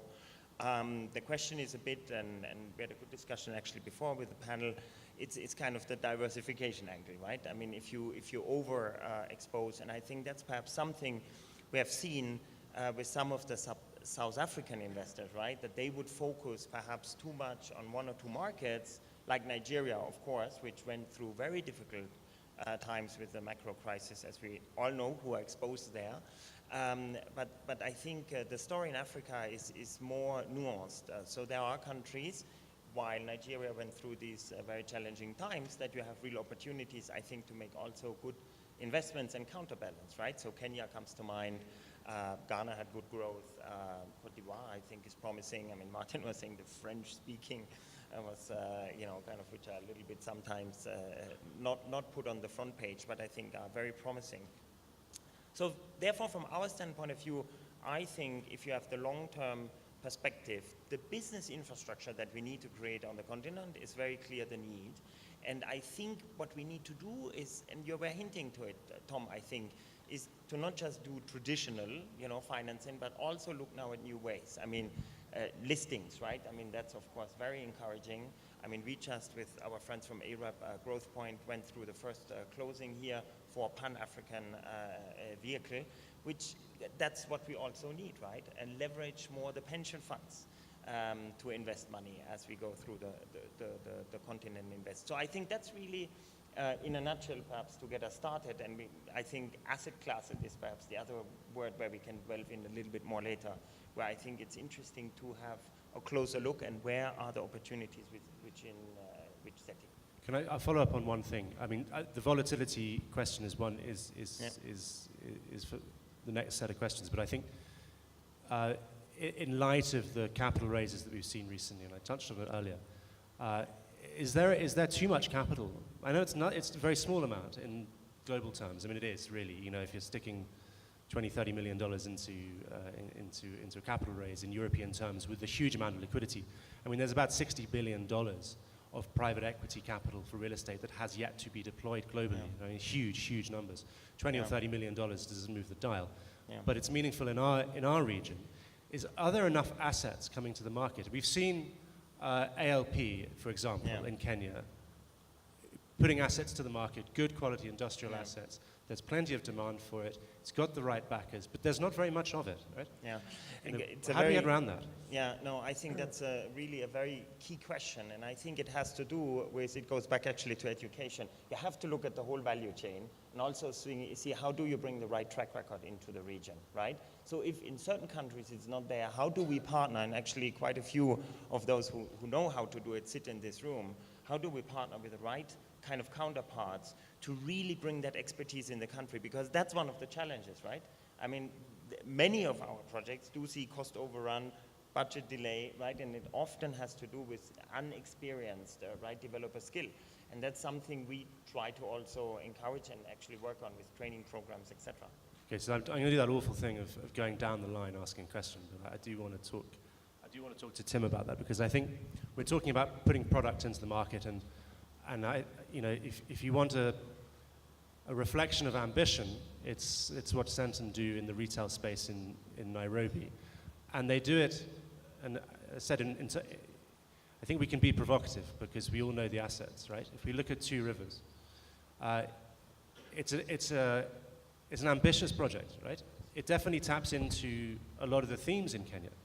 But if we look at this question about volatility, and again, I go back perhaps to Ben and your experiences in Nigeria, there is a perception that Africa, sub-Saharan Africa, is not homogenous, but it's inherently all volatile.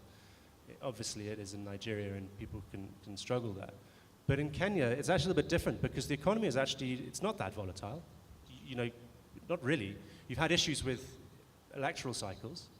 And how are you responding to that volatility, or that lack of volatility, or perhaps to that election cycle, with the assets that you put on the ground? And then how do you build that credibility in those assets to bring in the capital to support it? Thank you, Thomas. Yes, just to give you a bigger perspective of the challenges we face from the developer's point of view.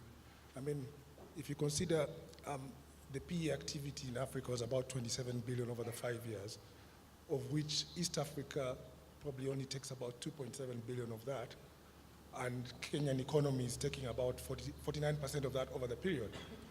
We are very active in fundraising for our projects as well, and we actually contribute 12% of all the fundraising activity in Kenya, Centum. So, a couple of challenges. There's a funding challenge, and there's a challenge of delivery.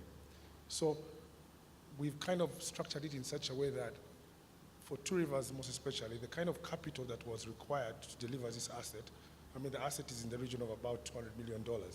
So, I mean, how do you deliver such an asset with financing in our economy, which is actually quite tight?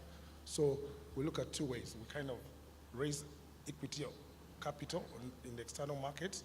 Then we also have substantial institutional equity coming in. Now, a lot of the players will come in quite significantly mundane, low. So we have to demonstrate that actually the assets we're putting on the market have a credible return. I mean, the returns are quite interesting in Nairobi and Kenya. You are looking at rental returns of 9 to 10%, quite struggling for that. And the size of our asset is actually quite significant, having the biggest mall in sub-Saharan out of South Africa. But those are challenges, the opportunities. We've seen in the past, last year, when we opened the mall, there was actually quite some upheaval. There's election upheaval in Kenya. We opened the mall sometime in Feb. The entire was kind of mundane on the retail side.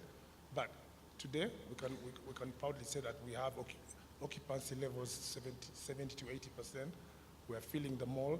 There's a lot of traction. We've actually attracted foreign retailers. Waikiki, LC Waikiki, we have Carrefour's coming in the market big time. They have their flagship store is in Two Rivers, and they've expanded actually in the market quite significantly, more and above when they came into the market. So there is a compelling story to tell, a positive story in the market.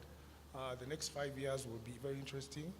You very well know our population outburst is quite significant, 4.1% compared to 2.2 in the world. We have serious urbanization. So, I mean, the property sector, retail sector in East Africa is definitely going to grow, and we just have a challenge of how to structure the financing into the region. Great, so that leads nicely on, and I'm just going to recap on Two Rivers. So It's a 65,000 square, Yes, which is roughly double the size of any other yes, retail center in sub-Saharan Africa. I think Ghana in the 30s with Junction Mall and the others. So it really is a massive project. yes. You're so you're pushing it up now into the sort of 70-ish, 70, 75 occupancy with a very strong performing anchor in Carrefour. Yes. Okay, so that leads on to the question I want to push to.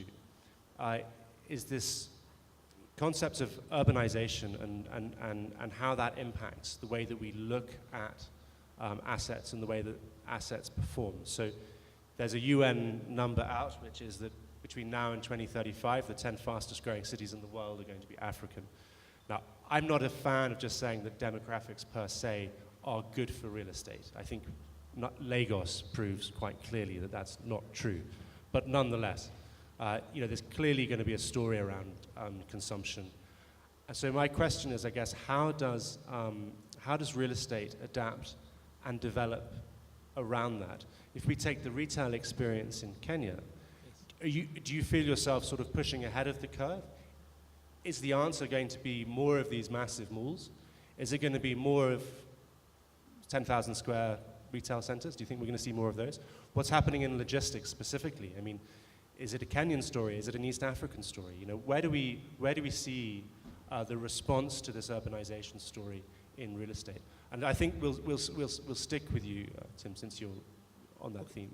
Yes, I mean, there is a compelling story, as I was saying. There's a lot of urbanization. So definitely on the retail sector, the level of development in the region has not been to the level of significant malls, which are quite structured. So there is room for growth in there, because I mean, Kenya is quite more advanced than if you go to Uganda and Tanzania. So there is room for more retail sector growth in there. In terms of retail is one section, you could as well look at the residential side. I mean, residential side is quite the opposite, because I mean, the kind of deficit we have in residential regional is about 2 million units in the region between Kenya and Uganda. Every year, we should be putting on 200,000 units, and that's not possible.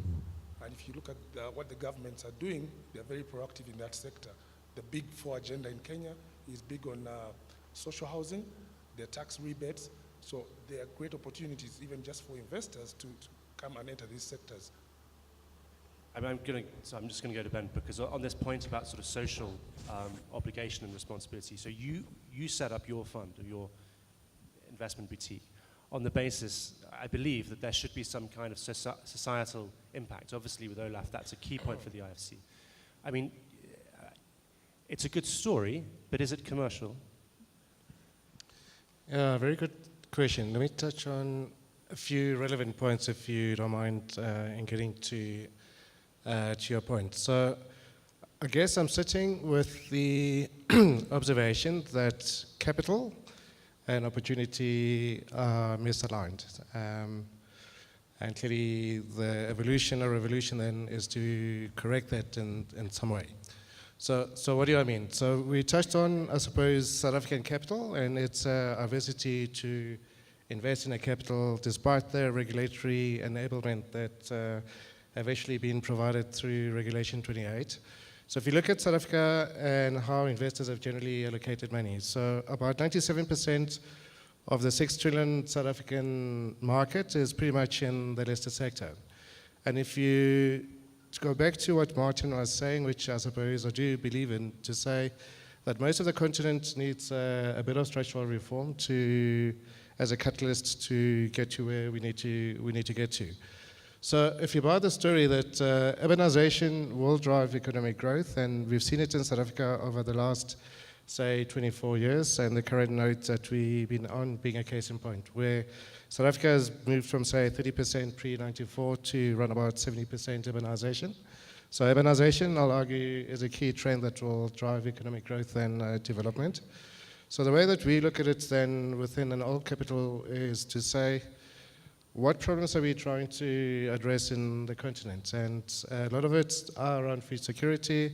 A lot of it are to do with demographics. The fact that in Euro countries, you're sitting with aging population, and I may argue that they're sitting on a bit of a time bomb, because effectively the proportion of aging population which is relying on the state, because the state basically carries the liability, vis-a-vis the lack of youth that's actually creating the growth assets. So it is a bit of a time warp from an investment perspective, in the sense that we'll need to invest in growth assets, which I suppose is maybe putting the case for Africa a bit strongly.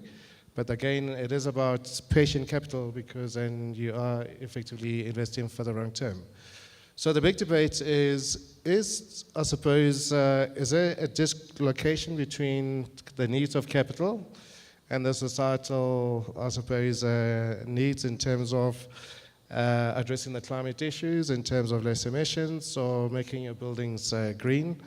So I argue that economic agenda and the social agenda are actually intertwined. So I don't buy the argument that by doing good, that means that you don't have to be economically astute. I think we sit with an opportunity, though, as I said, of correcting the mismatch between where capital is and where the opportunities are. So clearly the way that we look at, say, economic infrastructure, which we see as a lead indicator or precursor to the development that we generally see in the built environment. There's nothing wrong with thinking green energy. It is economic in terms of the pricing being better than the resource base in terms of coal, as an example.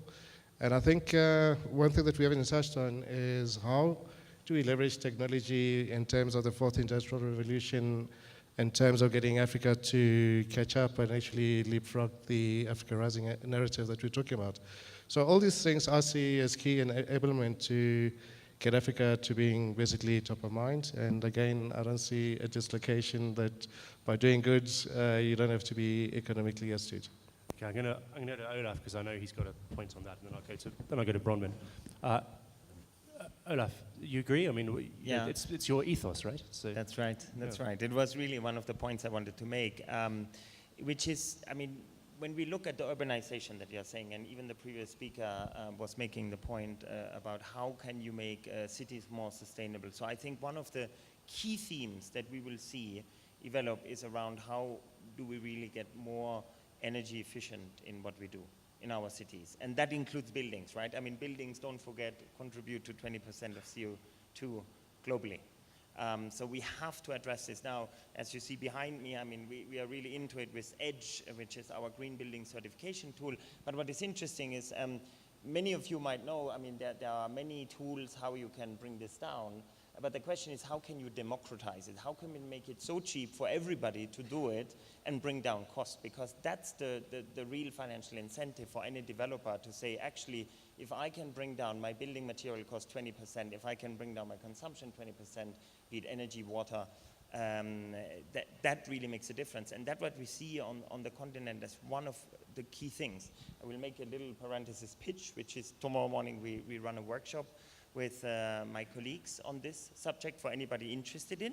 But I think thematically speaking, it's a very important one in the urban setting.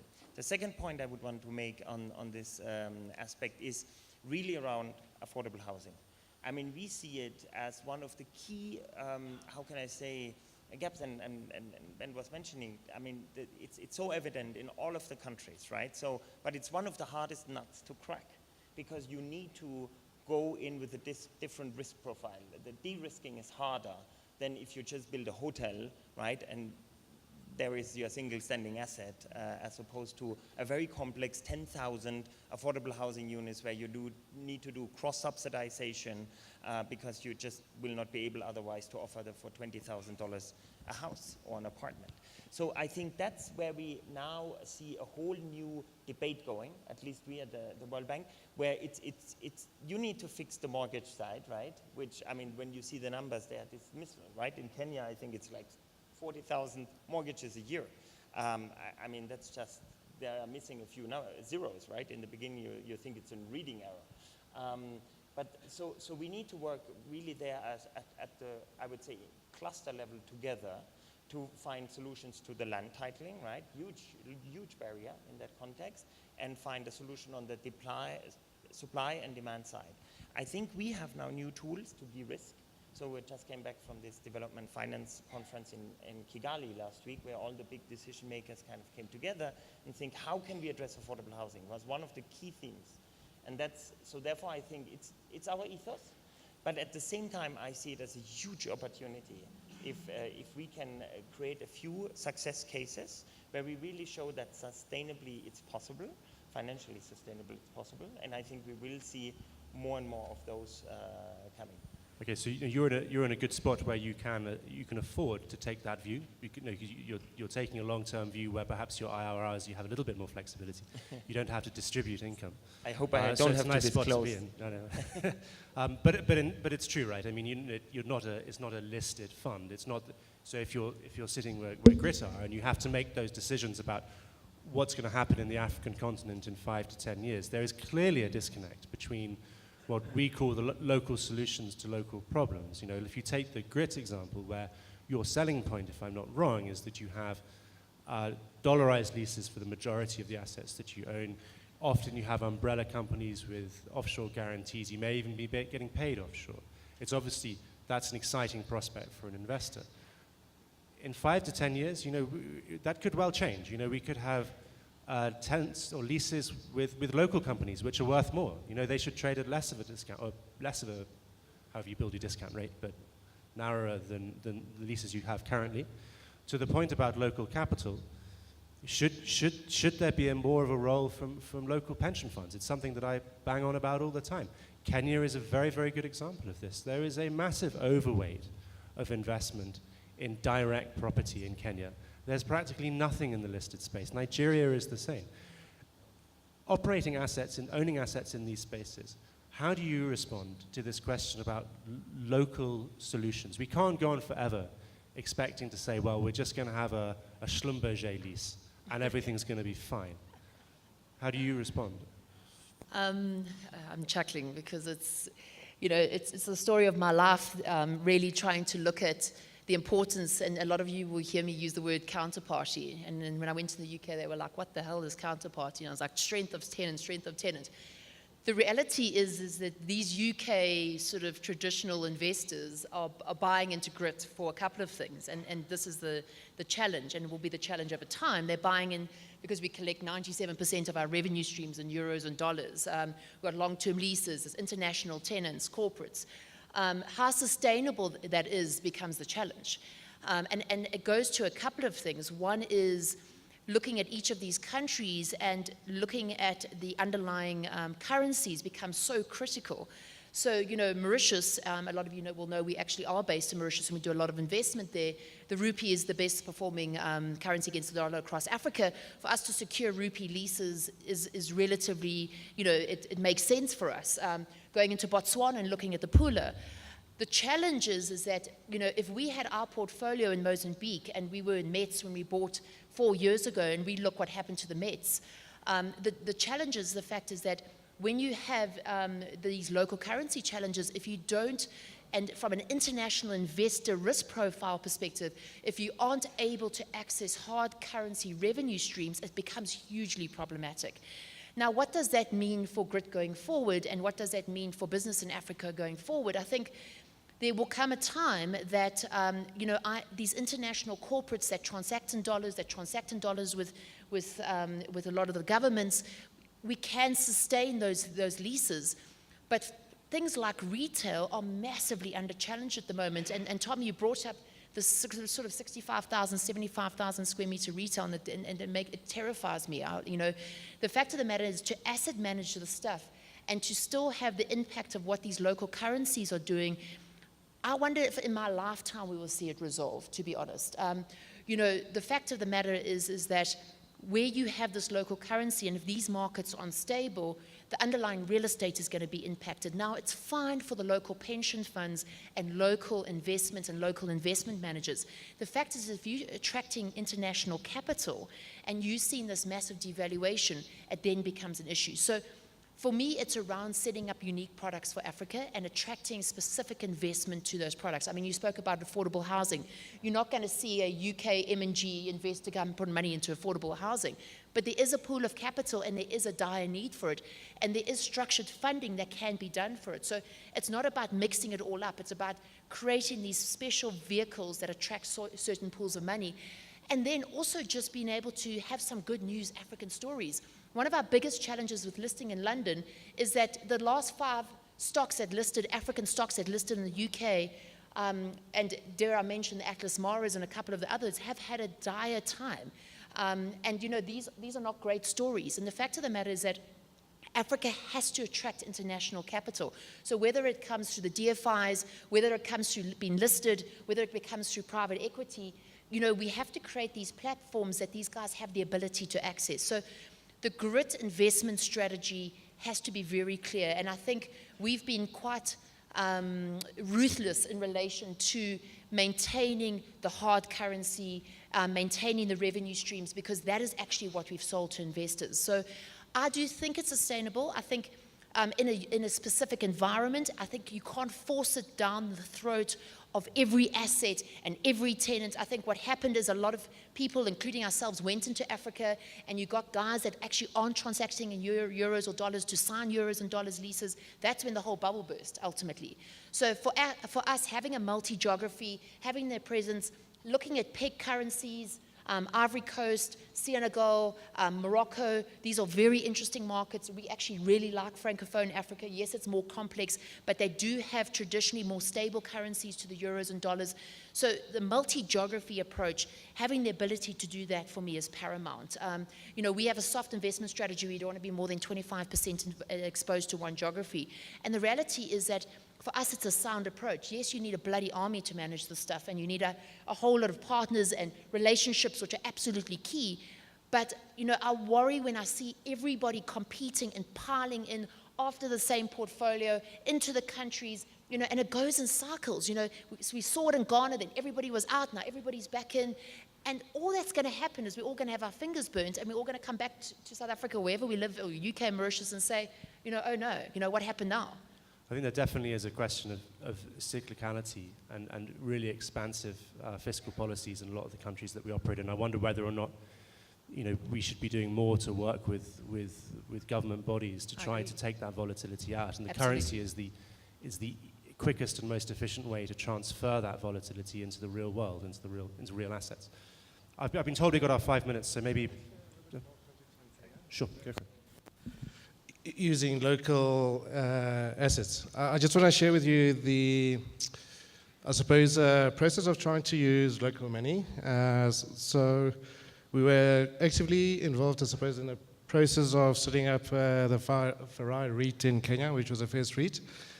And what was interesting about the journey, firstly, was the regulatory alignment. So from a capital market perspective, I found it interesting that Kenya is actually probably very progressive in terms of enabling investments into alternative investments. So they're sitting at about 35% per the regulation compared to South Africa, which is about 15%.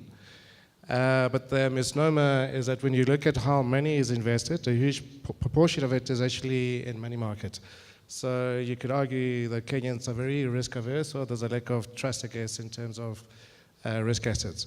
So what was fascinating, though, was just working with the CMA and the KSA in terms of aligning and learning from the South African REIT experience, which has clearly been developed over the last 20 years.